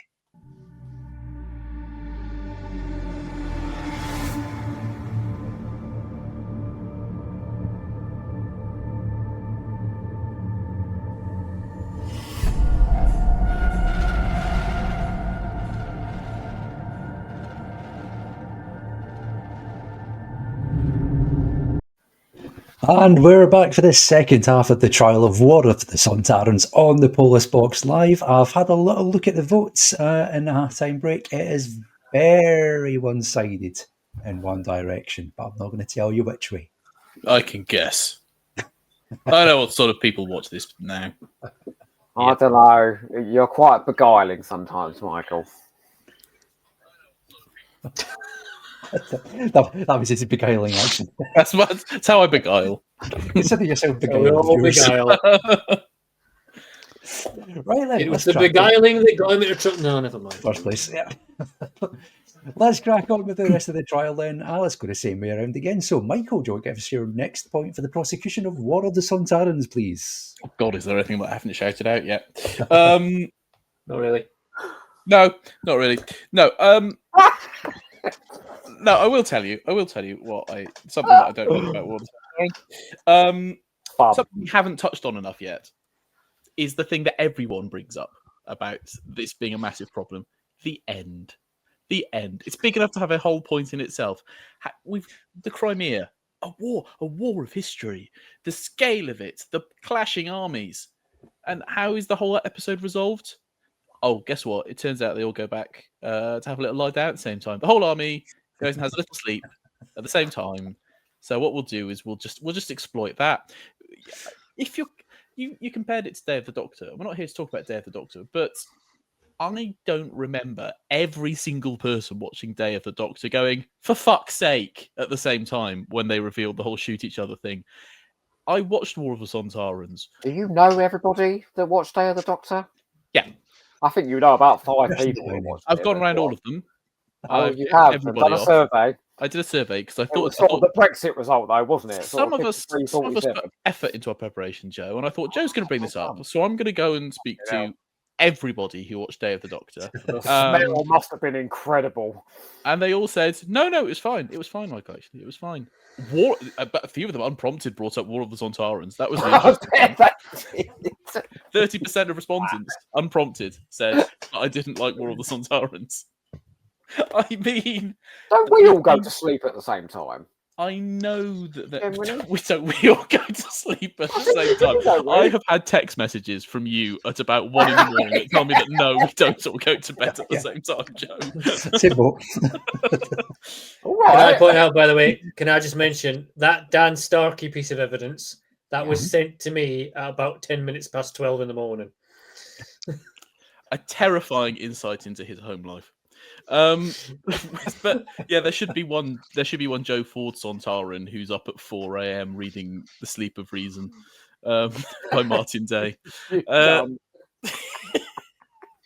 But it is in the great long history of Doctor Who conceits, it is one of the worst, because every story has conceits in it, and there is an argument that part of storytelling is actually just hiding your conceits, is just making people look the other way. It's a bit like a magic trick, right? It's like, or at most setting it up such that it feels like a logical conclusion at the end. And this isn't set up at all. There's not even a little bit early on. Like, how long would it have taken to have one line about the charging cycle will begin in 2 hours? You know, it would have taken nothing. They could have done it in ADR. And I know there was a lot going on. I know there was a pandemic. I know it's a miracle this came about. But good Lord, at least Legend of the Sea Devil has got the excuse of being cut to bits. It is an appalling resolution. And then the story just stops. It's like Chris Chibnall got to the final page on Final Draft and went, oh shit. And it's not even a poisoning. They don't even actually do it. They just then threaten to do the really contrived thing. And they go, you have defeated us, Doctor, and walk away. It's like... Michael, she's the Doctor. Never cruel, never cowardly, as Moffat wrote once. Do you like the bit at the end of Forest of the Dead where the Doctor just tells them to look him up and they go away? I don't remember anything about that, I'm afraid. I rest my case. No further questions. Anyway, you're not supposed to be thinking about them all going to sleep. You're supposed to be thinking about that evil, horrendous army general and this great set of bombs that he's set up and the flame going down and boom, spectacle. That's what you're supposed to be. And yet I don't. Well, you should. You might find yourself enjoying British Army officers a shit bag. That's a new storytelling device. In a twist. Revelation in this episode, yeah. The thing is, that's just another example of what I said at the start of my last point, which is that Chris Chibnall he gets so excited about his ideas and he stuffs them all in and they don't really work together. So he goes, oh yeah, we should have something in there about the eve of the British Empire. Yeah, we should touch on that one. We should touch on that one if we're going to talk about it. So he just puts in a line. He goes, oh yeah, he blew him up. I can't bastard. Chibbers is the one that stuffs it. Have you seen Time of the Doctor? Jesus Christ. Time of the Doctor is a pure ball bearing of logic compared to Flux. Hideous. If I can just take the heat off Chris Chibnall for a second, Fraser Gregory's been to touch the state. If it's good enough for the Locutus of Borg, it's good enough for Mary Seacole. That is right. There you go. It's not so much hitting the plot resolution button as just going, I'm going to hit the plot resolution button, and then going, oh, you bastard. Like, it is shit, and I won't not say it's shit, because it is shit that they all go to sleep at the same time. But, like, I can't even think of many new Who episodes where the resolution is really shit, because they've only got 45 minutes to tell the story. Blink. You get them all to look at each other. That's clever. Oh, it's like round the planet again, isn't it? Yeah, very exciting. Let's all look at each other. Woo! I think if we can sit here and look at probably one of the most highly regarded stories about an alien invasion ever in the shape of War of the Worlds, and they get defeated by the cold, then I think this is perfectly adequate and perfectly fine. Nope, wrong, because H.G. Wells sets that up in the very first page. Yeah, it's still shit. As men with microscopes study creatures that swarm and multiply in a drop of water. That's called foreshadowing. Chris Chibnall knows writers who use foreshadowing, and they're all cowards. Do remember that season of Doctor Who that ended with someone just jumping into a weird time fracture and being sent off to various other episodes? I mean, come on, we've been doing shit end of episodes for ages. But at the least sheer shitness of this. I mean, even within Doctor Who, this is so bad. It's the single moment that is surrounded by a massive spectacle. It's well. the end. It's the conclusion. All It's of that. got a great ship coming down into the docks. Boom! It was a beautiful. It was a beautiful wedding. The service was lovely. It's a shame the bride shat herself as she walked back up the aisle. That is your affair, all right. I wasn't there at your wedding. Must we talk about that? Sorry, I mean she sat I down. thought the very floral fast, arrangements to were be lovely. fair. She did sit down fast. Oh dear God. She looked a bit like, one of those toilet roll holders. Who did? Your wife. I beg your pardon. Well, you brought it up. I didn't say this was my wedding. How Well, dare you I bring did. my wife I into did. this? Well, you made the analogy. I said a wedding. Don't You weren't The at my next wedding. week's session, we'll talk about trust. Well, friendships have been broken. Right, we haven't finished it. Some of the people you didn't even know before you came on here. You just decimated people in the viewer comments. You had a rift with Joe. Go on. Who wants to fight me? Where are the fighters in this place to the tank? ground. Okay. Anybody else want to come in at that point? What about Michael's What? wife? No thanks. Michael's wedding? I've no idea. I've never met his wife. I don't know. She's lovely. I'm sure she And is. she looked beautiful on her wedding day, which She Joe is. was not at. She rode in on a horse. Can you smell that? Oh, sorry. I think we should maybe take it away from this pile-on and it's like, Probably yes. Yes. That Let's would be the go. fair and honourable thing to He do. brought weddings and shit up. Okay. Let's go to the next point for the defence then. Cam, do you want to take this one? I think I better, eh? Because Jesus. Likewise. What have we not mentioned so far? Oh my God. I've got one, Cameron. It's very quick. That's what you said the last time. Well, this will be quicker than that. All right, okay. Oh, Jesus Christ. Carry on then. Go on. 7.5 seconds. That's all he takes. Chris Chibnall did one of the finest ideas I've ever seen in a Doctor Who episode. Yes, you heard me right. He took Russia off the map. Hurrah! But that's my point. That's my whole point. Hashtag Now politics. try Yeah. and defend that. Go on. How about a little bit of truth telling for you people there? Yeah. So what your argument is? If I don't like War of the Sontarans, I support the imperialism of Vladimir Right, Putin. you are a supporter of Putin, Michael. I mean, it's a watertight argument. You can't argue with We that. know the truth. Which war in Well, the Crimea wonderful do we moment when support, you- the old one or the new one? When you see that map and it just says Sontar in the space where it should say Russia, it's glorious. It's a good point, though. I reckon they wouldn't have been able to do this a few years later. It would genuinely have felt a bit too pointed, wouldn't it? I think so, yeah. Yeah, I was thinking that when I was was watching saying it. Like, it going, what was this? 2021? 21, yeah. This one, yeah. When did the Ukrainian? Was that not like 23. a year later? 23. 23. Yeah. I'd say you did Yeah. all a favour. So it would have probably, if you did it now, it would have been like, really obvious. I often think about, and I don't, when I'm watching this, and again, as the same as last week, I would say, we didn't know how good we had it until it had gone. Can you imagine Ncuti Gatwa doing this story? No. Jesus Christ. I just keep getting this nightmarish images of Ncuti Gatwa as the Doctor walking up to Mary Seacole going, looking fine, or something like that. And I'm just like, oh no. Glassy Crimea. Oh no, thank you. Yeah. Just like kind of going, and having a little cry as there's loads of soldiers dying in front of them in a pile of bodies.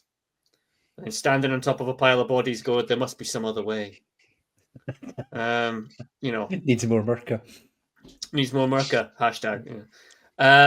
That's what this wouldn't have worked later on as this story was ideal for Flux, because if they waited another 2 years, it just wouldn't have been. This is a Russell T Davies 2.0 story. Just gives me the fear. and it's no good. Cam has nightmares about shooty gat, but it's official. It's now been Sometimes, confirmed, yeah. Daniel. Yep. Sometimes, yeah. It's just that. It's just the wardrobe, man. It's the wardrobe. No. Don't do it. Check out his Instagram. You'll start having dreams. Right. Will I though? So your Only point, one way to find out. your point for the defence is that this could have been worse. Yeah. Again, that's a very low The bar. point for the defence was Russia was taken off the map. Yeah, it was I'm the still defense. waiting for you to suggest that that's a bad idea. We'd have lost Well- Tolstoy. And Vodka. that would be just you being slightly less pretentious. Go on. But yeah, they gave us vodka. You don't like vodka? No, I don't drink.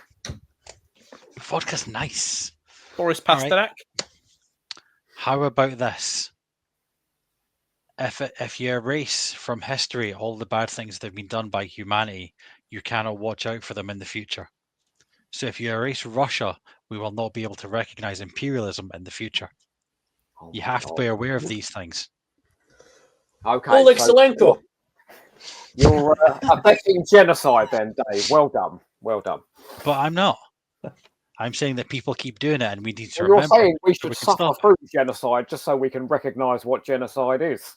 Thank No, you. I'm saying that if you delete it and you deny that it's there, then it'll happen more frequently. Well, somebody else would rise up, but hopefully they'll be a little gentler than the Russians. Not to load the argument, Joe, but you're the only person here who has raised as a point the removal of an entire people from history. Yeah, well, indeed. I think I've got the Newsnight sting somewhere. Shall I play that in? I feel like we need Kirsty Walk into sort of mediate here now. Andrei Kanchelskis. I mean, I'm sure there are some fine Russians out there, but let's be honest, they've done a bit of damage as well. A little bit here and there, yeah. Well, yeah. Oh, and Okay. also, my God, in the first scene, man, the House of Lung Barrow hanging in the sky. Yes. No, don't you come at me, Michael Mills. No, like I did like that bit, and I thought, oh, I bet that's going to pay off later. that. It did. That was a representation of all of her memories lost. It's actually quite clever. Oh my God. I rest my case. He's conceded one. He's conceded one thing about War of the Sontarans. No, that I'll was take called that as a sarcasm. win. No, that was called sarcasm. Oh, okay. Yeah. Yeah, I should Fair have enough. recognised that by now. You were that close for a It second. is an odd that thing about close. Chris Chibnall, which is that he of all of the showrunners has had since it came back has had visibly the least interest in spin-off media, and that's fine. You know, that's neither here nor there. But what is interesting is how he keeps ending up in the same places as so much spin-off media as a result of that. So, like, I do not think Chris Chibnall has read Long Barrow, but it's weird that you go, bloody hell, that's Long Barrow. What's going to happen next? Are you going to do combat rock? We could have a proper little bit of Cannibal Holocaust coming in. See, on social media, can we at him between this episode and the next one and ask him if he's read Lung Barrow or not? You can let us know in the next one. Yeah? Can we at him and ask him Send if in the he's comments. Can we at him and ask if he's read Combat Rock? We're just gonna give him a list. I'd love to Dear see his Christopher, version. have you read the following? Have you read Twilight of the Barrow. Gods by Christopher Bewlis? Have you Combat Rock. have you read The Devil Goblins from Neptune? Have you played Super Mario? Have you got a copy of The Indestructible Man? I know we're struggling for an idea for the Christmas special this year, but we should just get him on and just fire questions at him relentlessly. Just that, go through the whole list. Oh, I've got an idea for the Christmas special this year. Don't you worry okay. about that. Hey. What ending did you get on Attack of the Grask? All this and more in less than 2 months in the Polish Box Live, folks. Have you met Philip Siegel? That was basically the Who Corner to Corner interview with him, right? I think it's much different. Are there any more podcasts I can insult tonight? Too Hot there's still TV. time. Oh, that trash. God, yeah. Before we burn any more bridges, let us go to the next point. We're going to go to Cam next before Joel does this quick point there. So let's go back to Cam. Let's have your next point for the defence. Cam. Actually, we've burnt through so much that I have. Rolled on the Richie tonight, yeah. Yeah, I think it's just like this has been like 100 mile an hour the first half of this one. We started half an hour later and see people like want to make up for time. Right. Well, we want to go So I'll be honest, most of my stuff has been mentioned and we've been through it.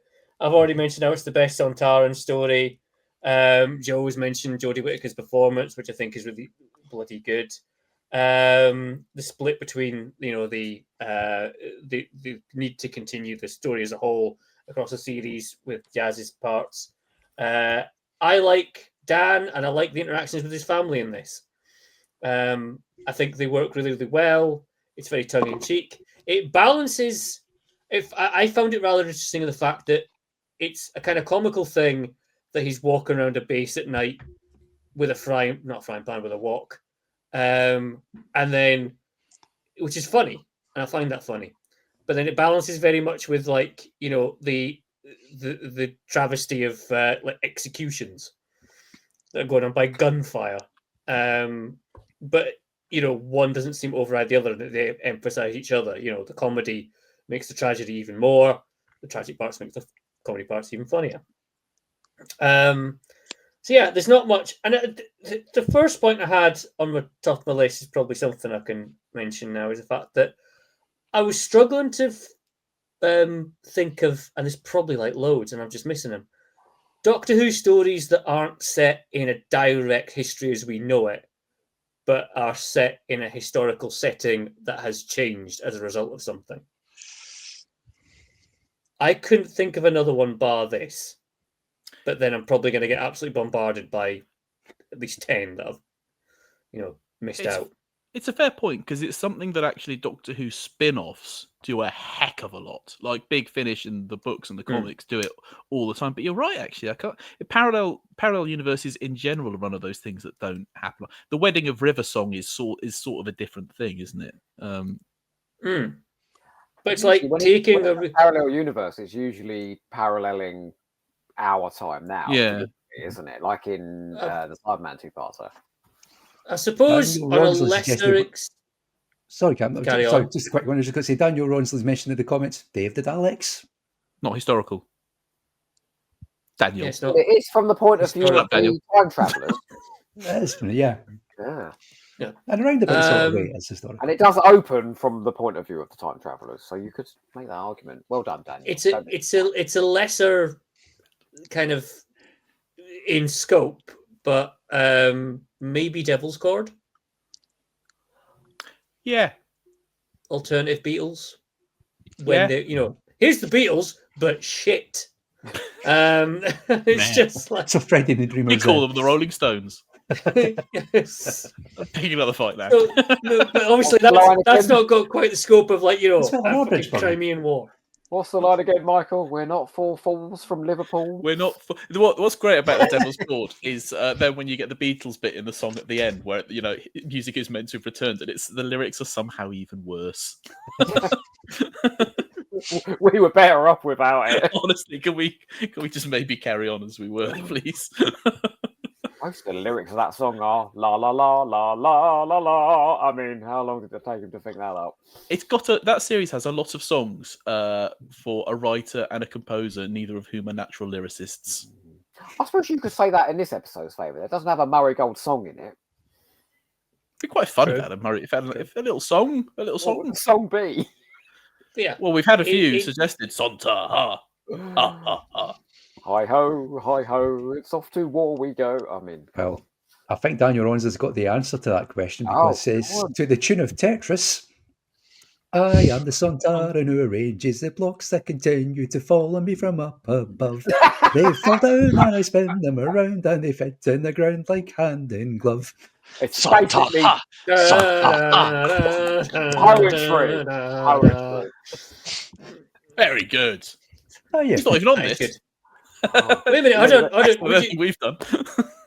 Lee, would you not have before you were going for when you did those John Levine readings? So what was that? Was that the reaction you was going for when you did that? Well, a mildly positive one, yes. We were like, yep. Maybe if the Sontarans that were entering Eurovision could represent Norway, because they'd be Sonta Aha. Get out. I want to be right, Cameron's leaving the call. Good night, everyone. Good night. For the love of God, let's move on to the next point, shall we? Somehow the most the direction difficult thing that's been said tonight. I can't believe no one's mentioned the direction yet, which is astoundingly good. You've mentioned it a number of times. Well, I'm going to mention it again. Shut up. I just think that muddy, snowy battlefield looks absolutely gorgeous. And the atmospheric British hotel sets with really fantastic lighting within that set. Like, that's somewhere in Cardiff, right? You'd never think it. It looks beautiful. The battle sequence that we've talked about already, the sets on time. I just think as a visual episode, this is gorgeous. Turn the sound down, have it on in the background to warm the room. Like they used to all those Moffat stories. Like they used to do with Ben Stiller comedies in nightclubs in the noughties. Just have it playing there in the background. Yep. You can look at it for a moment and then go back to your vodka Red Bull. The best shot in this entire story is during that battle sequence where the general is sat on top of the cannon and there's laser fire going all above his head, and then he's just like going, fire, and then just the cannon just boom like that. No, it is genuinely the shot where she's going around the TARDIS, the camera following her across that battlefield and all around. That is just a stunning bit of camera work. That. Actually, I just when it discovers there's no door anymore. Like as an artistic piece, maybe not as a creative piece, but as an artistic piece, this is a terrific piece of work. But we also discussed last week that Flux looks really, really good. Before the Disney money, this was the BBC doing great work. Yeah. And it does look really good. It looks worse with the Disney money. What are you talking about? Why does it look worse with the Disney money? Well, there is an actual answer for that, which is inflation. Yes. Drama costs 40% more to make. Not when they've got 5 times the budget, there's not. Come on. They're also shooting it in 4K, which potentially was a mistake because people don't see that. Where most of the money goes as well, to upscale it to that sort of level of. I mean, it's very much polishing a turd, quite literally, because they're just making it look good, but it's crap. They do look a bit like turds sometimes, don't they? That's what I said. I said that at the top of this episode. I said lots of people have said the Sontarans in this look great. No, they look like Rocky Poos. Yep. Well, I mean, they've and always just after that, Joe, you said I look like a Sontaran, so it's fine. This is a very awkward moment. It's not nice make to it be less neat awkward. Of the many. You're so white. You look like one of those poos that's been sitting on the grass in the sun for a little while, though. You know? Wow, you really saved that and fixed the offense. Yeah. Thanks. Yanked that out the fire, Joe. Well done. I can't believe you've accused me and Dave of being old men, and you're making white dog poo jokes. And saying we should wipe out an entire race. All right, she still fancies you. Tonight, the part of Joe Ford is being played by Peter Kay. He's only half as annoying as I am. Yeah, do you remember when you had a big wok? Do you remember a wok? Do you remember when they came in the 90s? Everyone was like, "You got a wok." Do you remember Steph Franz? A wok's funny, isn't it? A wok. You know, a wok is again such an Next time old I see man Michael, joke. I'm going to smack him is around the head amusing. with a wok and say, "Yes, it is funny." Sorry, we've resorted to violence now. They missed. See, I like cheap jokes. I like really easy comedy, as most people know me know. Yes, but you've come to the right place. The point for prosecution here is that they missed so many jokes with Carvanista and John Bishop walking around making taking the dog for a walk jokes. They could have had one in every single scene where he just goes, "Right, I've got a walk," and he goes, "Walk." They could have had it all the time, but they just skipped on it, and it would have been comedy gold.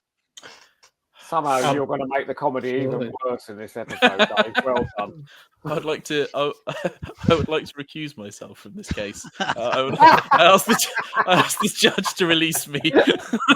Oh, we've locked the doors. You don't leave. You're here for the duration. I do not feel I can any longer represent this party.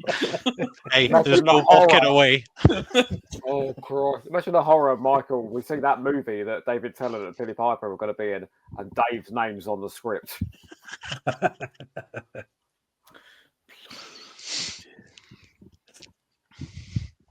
Okay, right. That sounded like a point for the prosecution.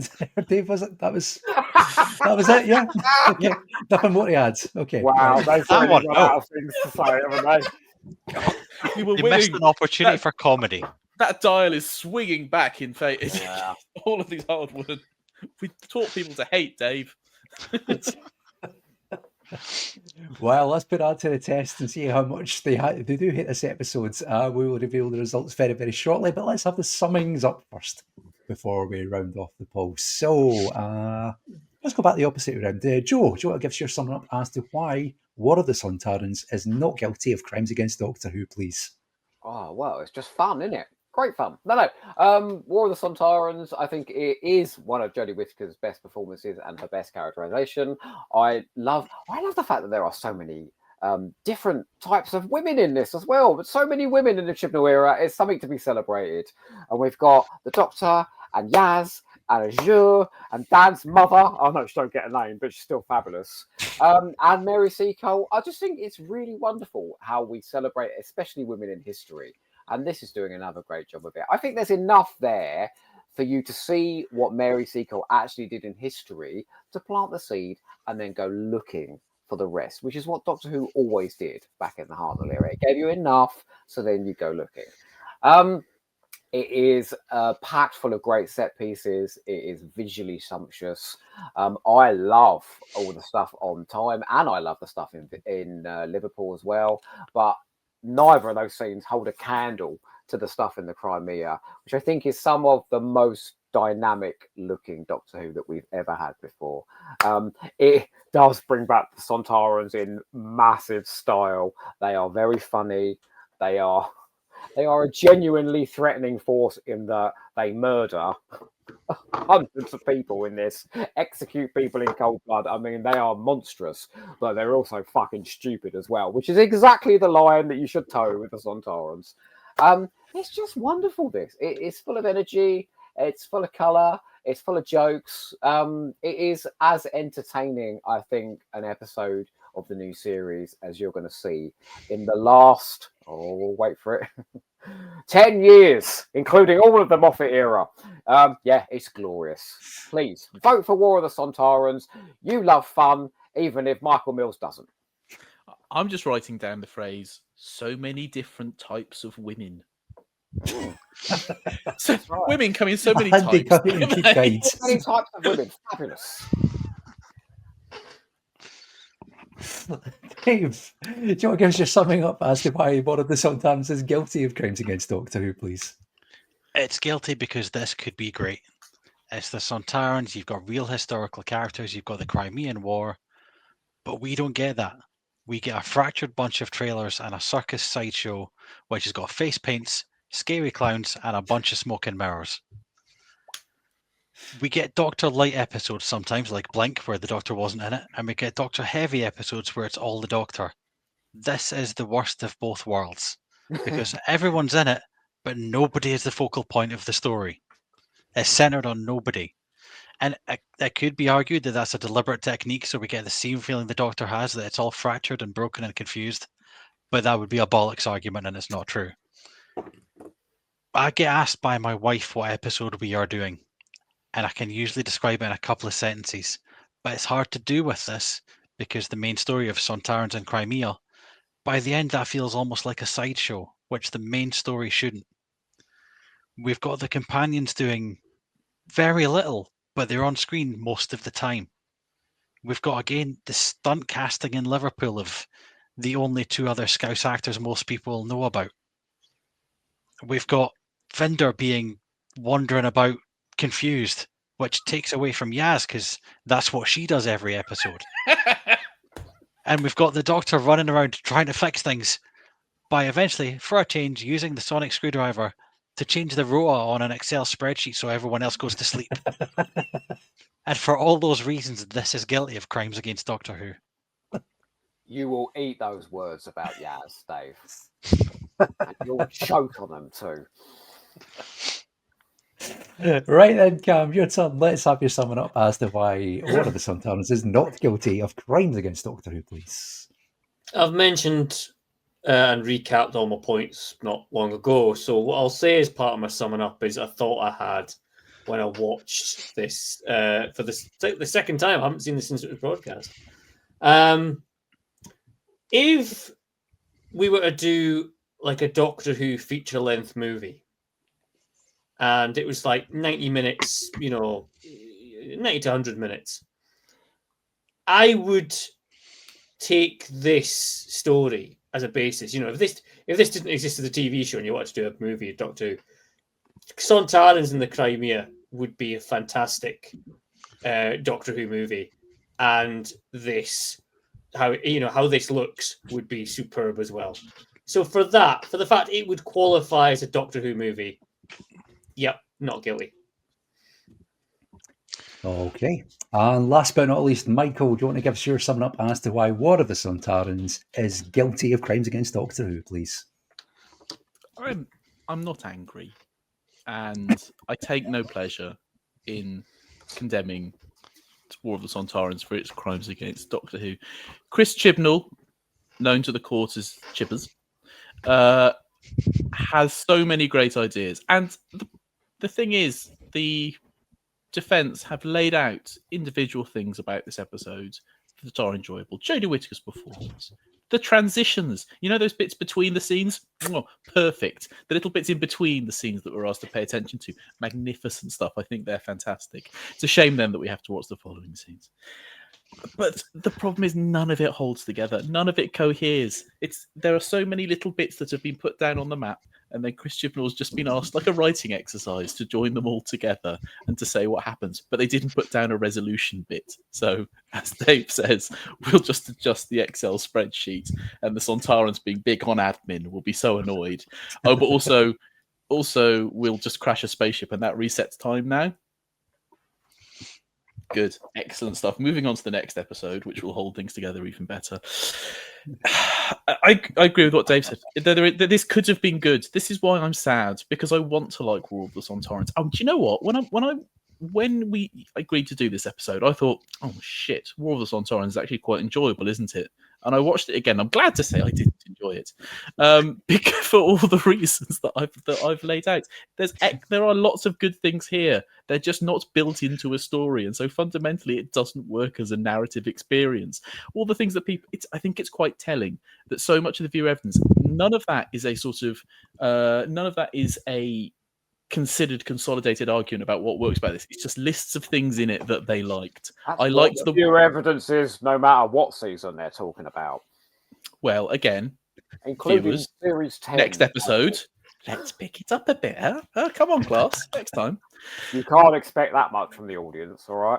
I want analysis. I want a conclusion. I want a conclusion from you, and I want a conclusion from Chris Chibnall in his episodes and in his whole series. Thank you very much.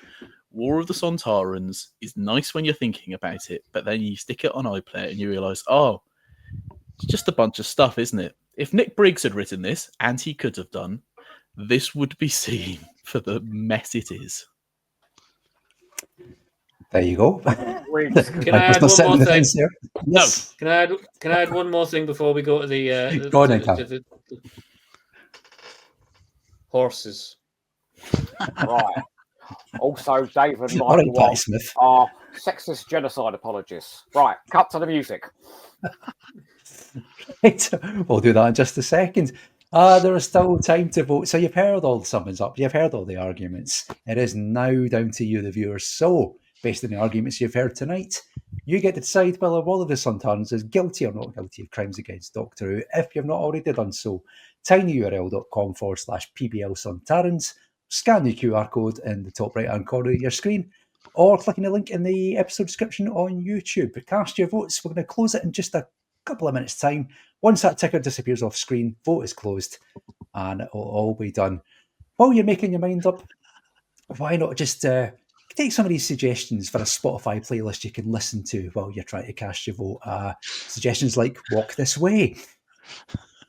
Suggestions like Take a Walk in the Wild Side, or perhaps You'll Never Walk Alone. Oh, lovely. I Will Walk 5,000 Miles. There's also These Boots Were Made for Walking. How about a little bit of Walking on Sunshine? Or indeed, you could walk the line. Have never had got any... the obvious one in all this. Give them a minute. There's lots more to come. There's lots more. Have it? You can also have a bit of any walk. tiny bit of sex, honestly. There's also The Long Walk Home, just to get your Bruce Springsteen in there. A little bit more of REM for Michael, so We Walk. There was also Walk the Dinosaur. And then People Walk You by Queen.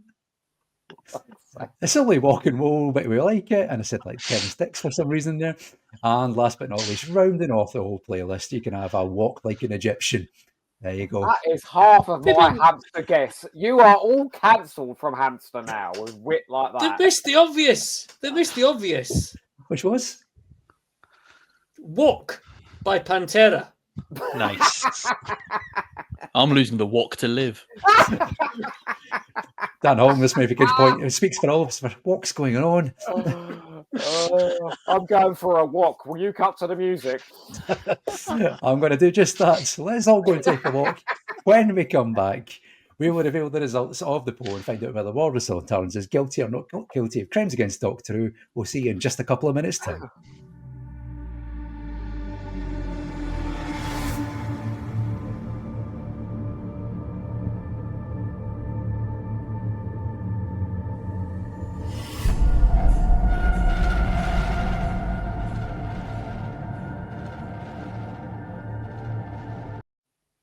And we're back. That is it. The poll has now closed. It is time to find out what you thought of all the arguments on display tonight. Is War of the Sontarans guilty or not guilty of crimes against Doctor Who? Here is how you voted.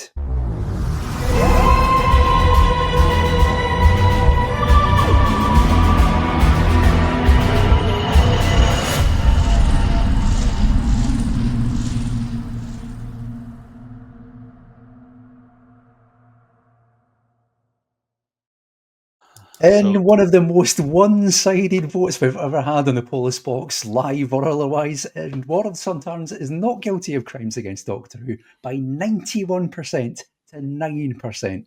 So it's another win for Cam and for Joe on tonight's show. Congratulations, you two.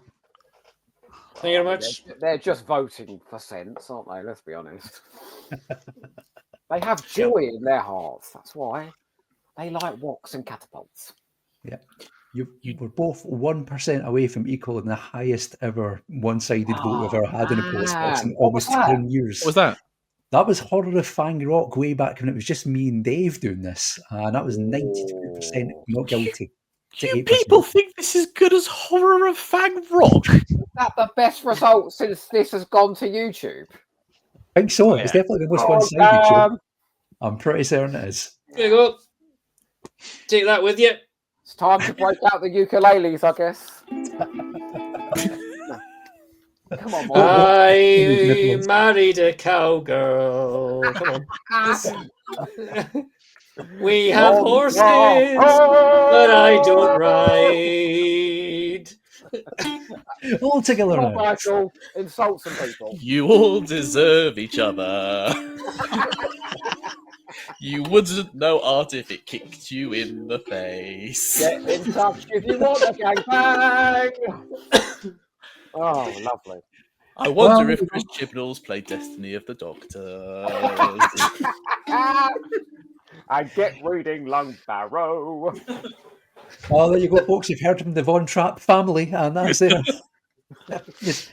Dave, Michael, I mean, that's a bit of a trouncing. You must be a bit gutted it was that one-sided. No. I've never relied on public approval, unlike Joe. It's why I've not produced over 1,000 episodes of a podcast.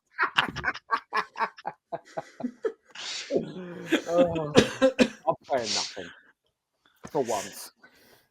So all of that means that Cameron leads the series 2-0 going into the next trial. So there's 3 to play for. So a win next time round. Oh no, 6, sorry. Ignore me. 6 of us, yeah. I missed doing numbers again. Cameron, if you get a win with Once Upon Time, that will be truly triumphant, all right? I'll be watching. All right. Challenge accepted, I think.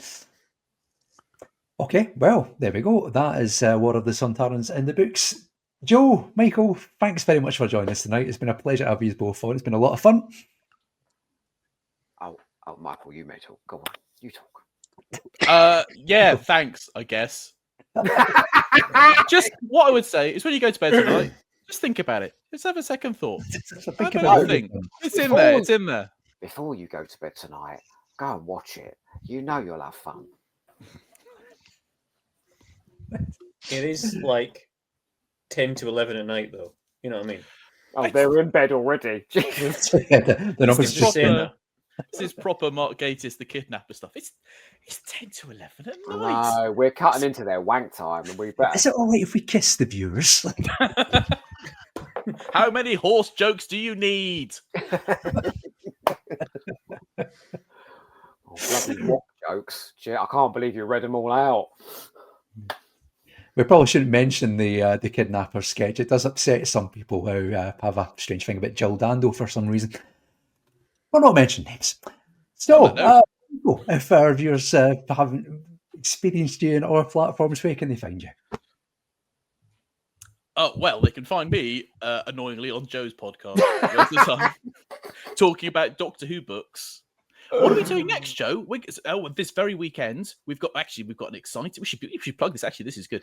We've got an exciting double bill crossover episode between the Hamster Book Club and Doctor Who Too Hot for TV, joined by Dylan Reese of this parish to talk about 3 Doctor Who stories that sensitively engage with themes of mental health. The Nut Job Trilogy. Yes. So that'll be fun. Nutcases United. I mean, he told me off for using the word asylum, for God's sakes. No, I told you off for using the word nut house. Oh, yes, you did. In fact, it's very exciting because it's the most contentious episode of Hamster Book Club ever, where it was a threesome, but one person absolutely lividly hated the thing.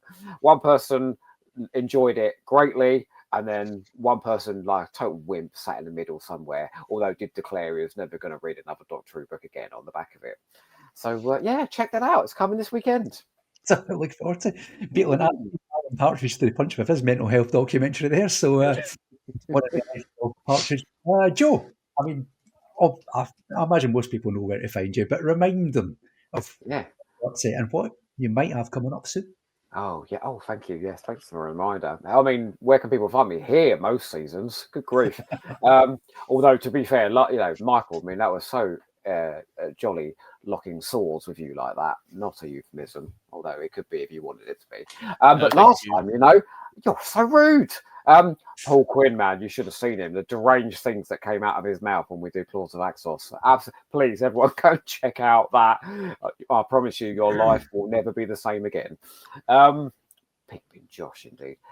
But we are starting a new venture. We are calling it Briggs Over Troubled Water, where Cam, Lee, and I, with an assortment of guests, will be heading our way through every single, that's right, 160 Myth Makers documentaries to give you, after Dylan's sort of, very generous reading of them in his book, the truth of the hideous nature of these documentaries, but also talking about the subjects, our personal experiences of them, the guest personal experiences of them, and just having some fun.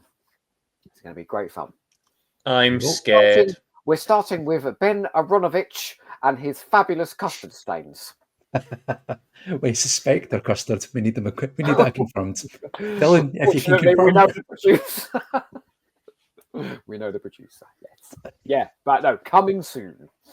Coming very, very soon. So there we go. Right. So that's it for tonight. Next time, we are going to be putting Once Upon Time on trial. And that will be in the company of Fraser Gregory and Dan Hollingsworth. He'll be making his Post Box debut with us next time. That's not going to be in a fortnight's time. We're going to have an extra week between now and then. So it's going to be in 3 weeks' time. And the 23rd of October, we'll be back for that one. So a little gap between then and now. Lee, But that's where you find us. Who's defending that one? I do believe, and this will shock and surprise you, that Fraser Gregory might be defending Once Upon a Time. Oh my God. Well, you guys aren't going to bed that night then. Jesus Christ. I take it back, Cam. You've got it in the can again. Okay. Well, here's hoping. Not guilty, just to shut him up. Okay. Fair enough. So depending on what Joe's just said, that's what you've got to look forward to in the next episode of the Post Box Live. So that'll be in 3 weeks' time. Just before we disappear tonight, a few more comments just before we leave you. Gareth Boley says, what are you talking about, Willis? Daniel Rollins says, I think they've just panned their choice of humour there, guys. Humour? Is that what you call it? Oh, no. Daniel does rescue it by saying, what a wild ride, talking about tonight's episode. And the final word goes to Fraser Gregory, who'll be joining us next time round. He says that 9% of the viewers needing that support helpline there. Yep. So there we go. Right, that's it for tonight. We'll see you in 3 weeks' time for Once Upon a Time with Fraser Gregory and Dan Hollingsworth. Until then, thanks very much for watching. Thanks for sending your comments and sticking with us. We'll see you very, very soon. Good night, everybody. Good night. Go away. Fuck off on our horse.